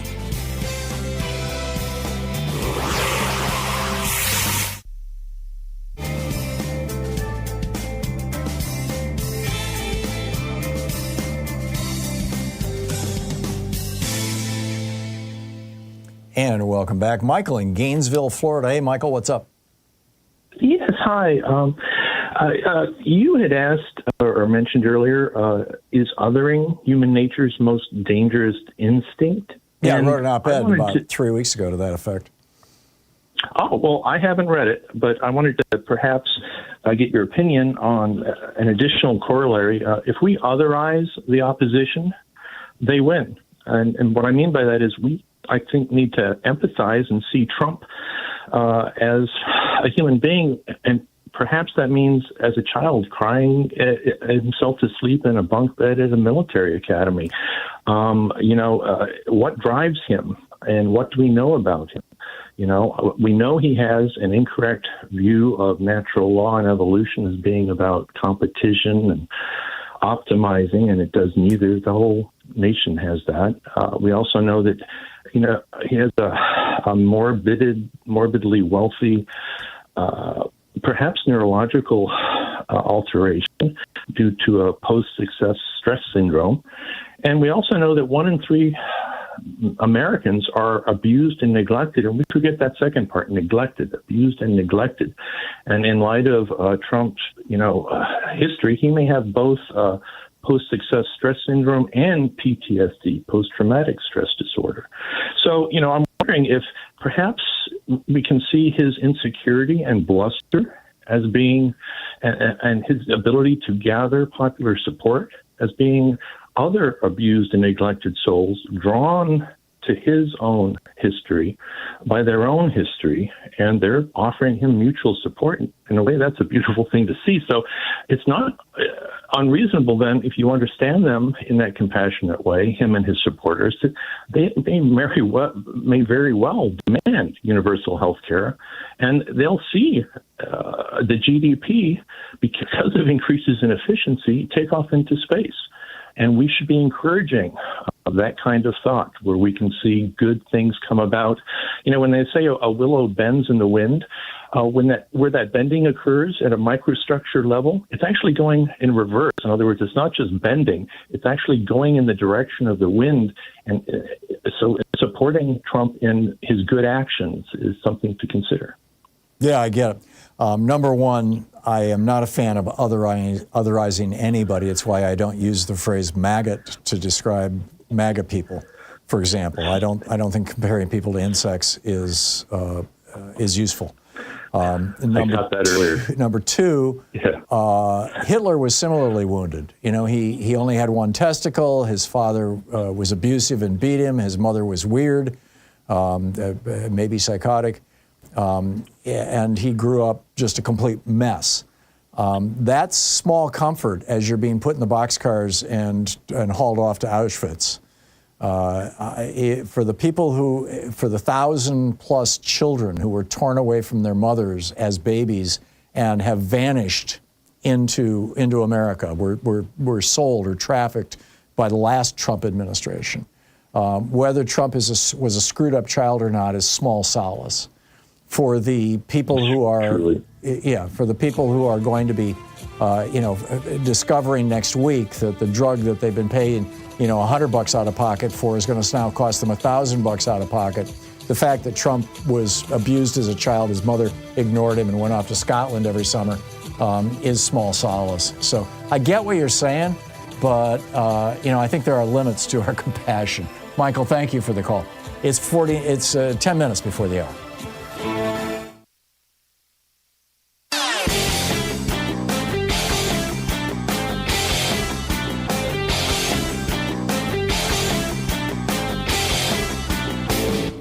Hey, thanks so much for sharing our program and for reaching out to our stations and sponsors and letting them know that you're listening. It really means a lot to us. Recently, I did an op-ed and a little rant here about what happens when you raise the top income tax rate on morbidly rich people to 90%, and how, that helps reduce income inequality and funds the government, all kinds of good, positive things. What about corporate taxes? We really need to go back to the 50% top corporate income tax rate that we had under Dwight Eisenhower, for example. The reason why is not on the assumption that we're going to collect all that money, but what it does is it causes corporations to change their behavior, to do things to try to get tax deductions so they don't have to pay that in taxes. And what are the main things they do? They develop new products. They do research and development. They become more competitive. They open up new stores. They pay their employees better. They offer better benefits. all of these things are 100% tax deductible and thus lower their corporate income taxes and help out America. You can read all about it over at hartmanreport.com.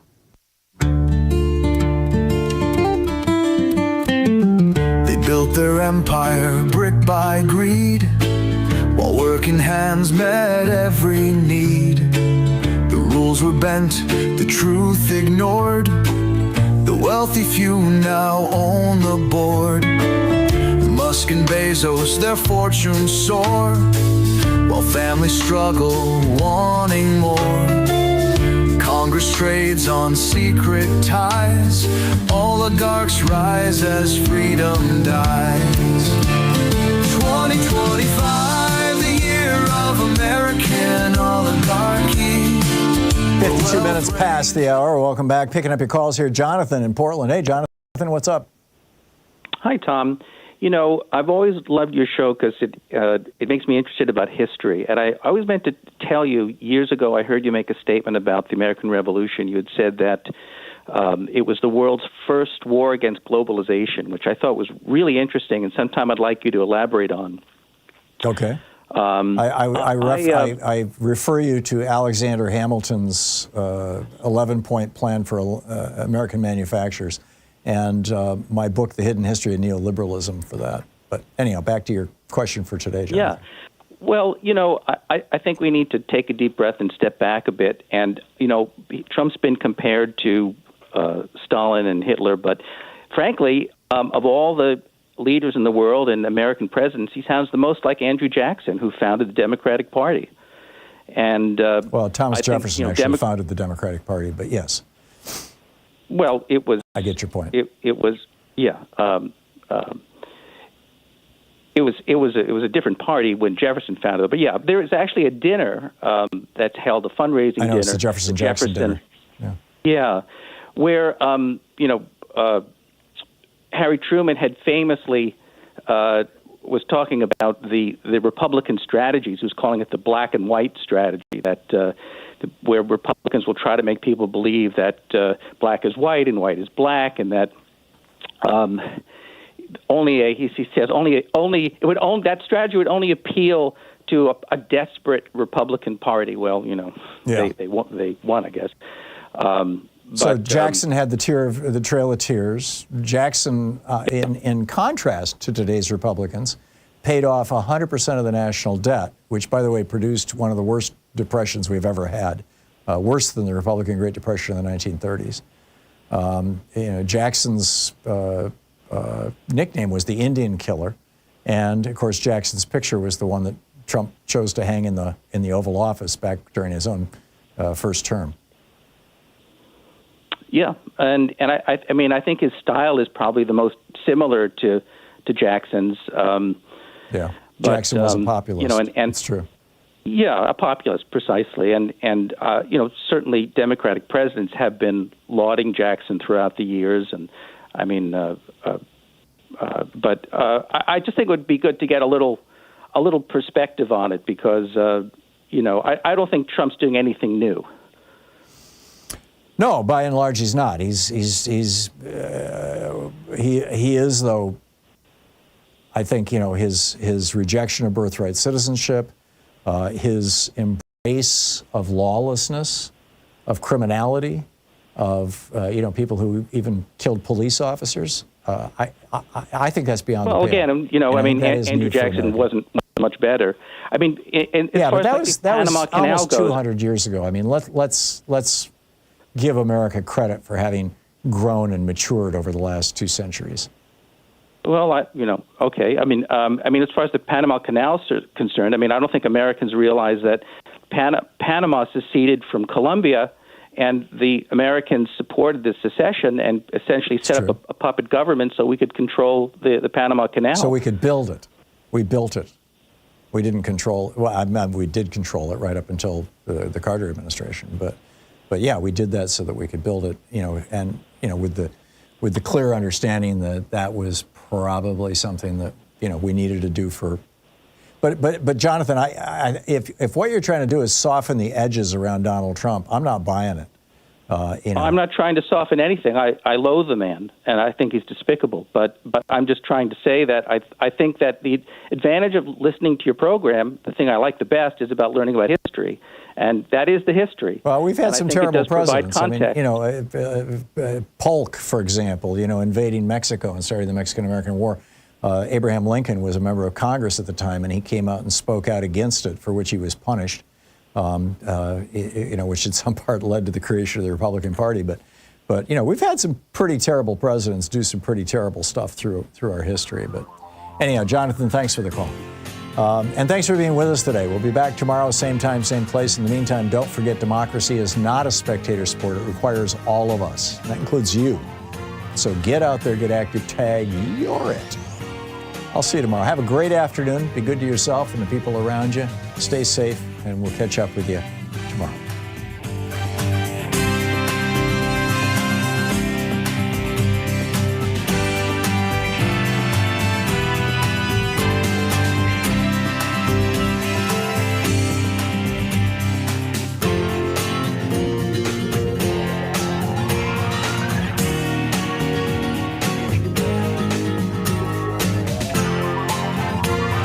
You've been listening to Thom Hartmann. For audio and video archives, visit thomhartmann.com.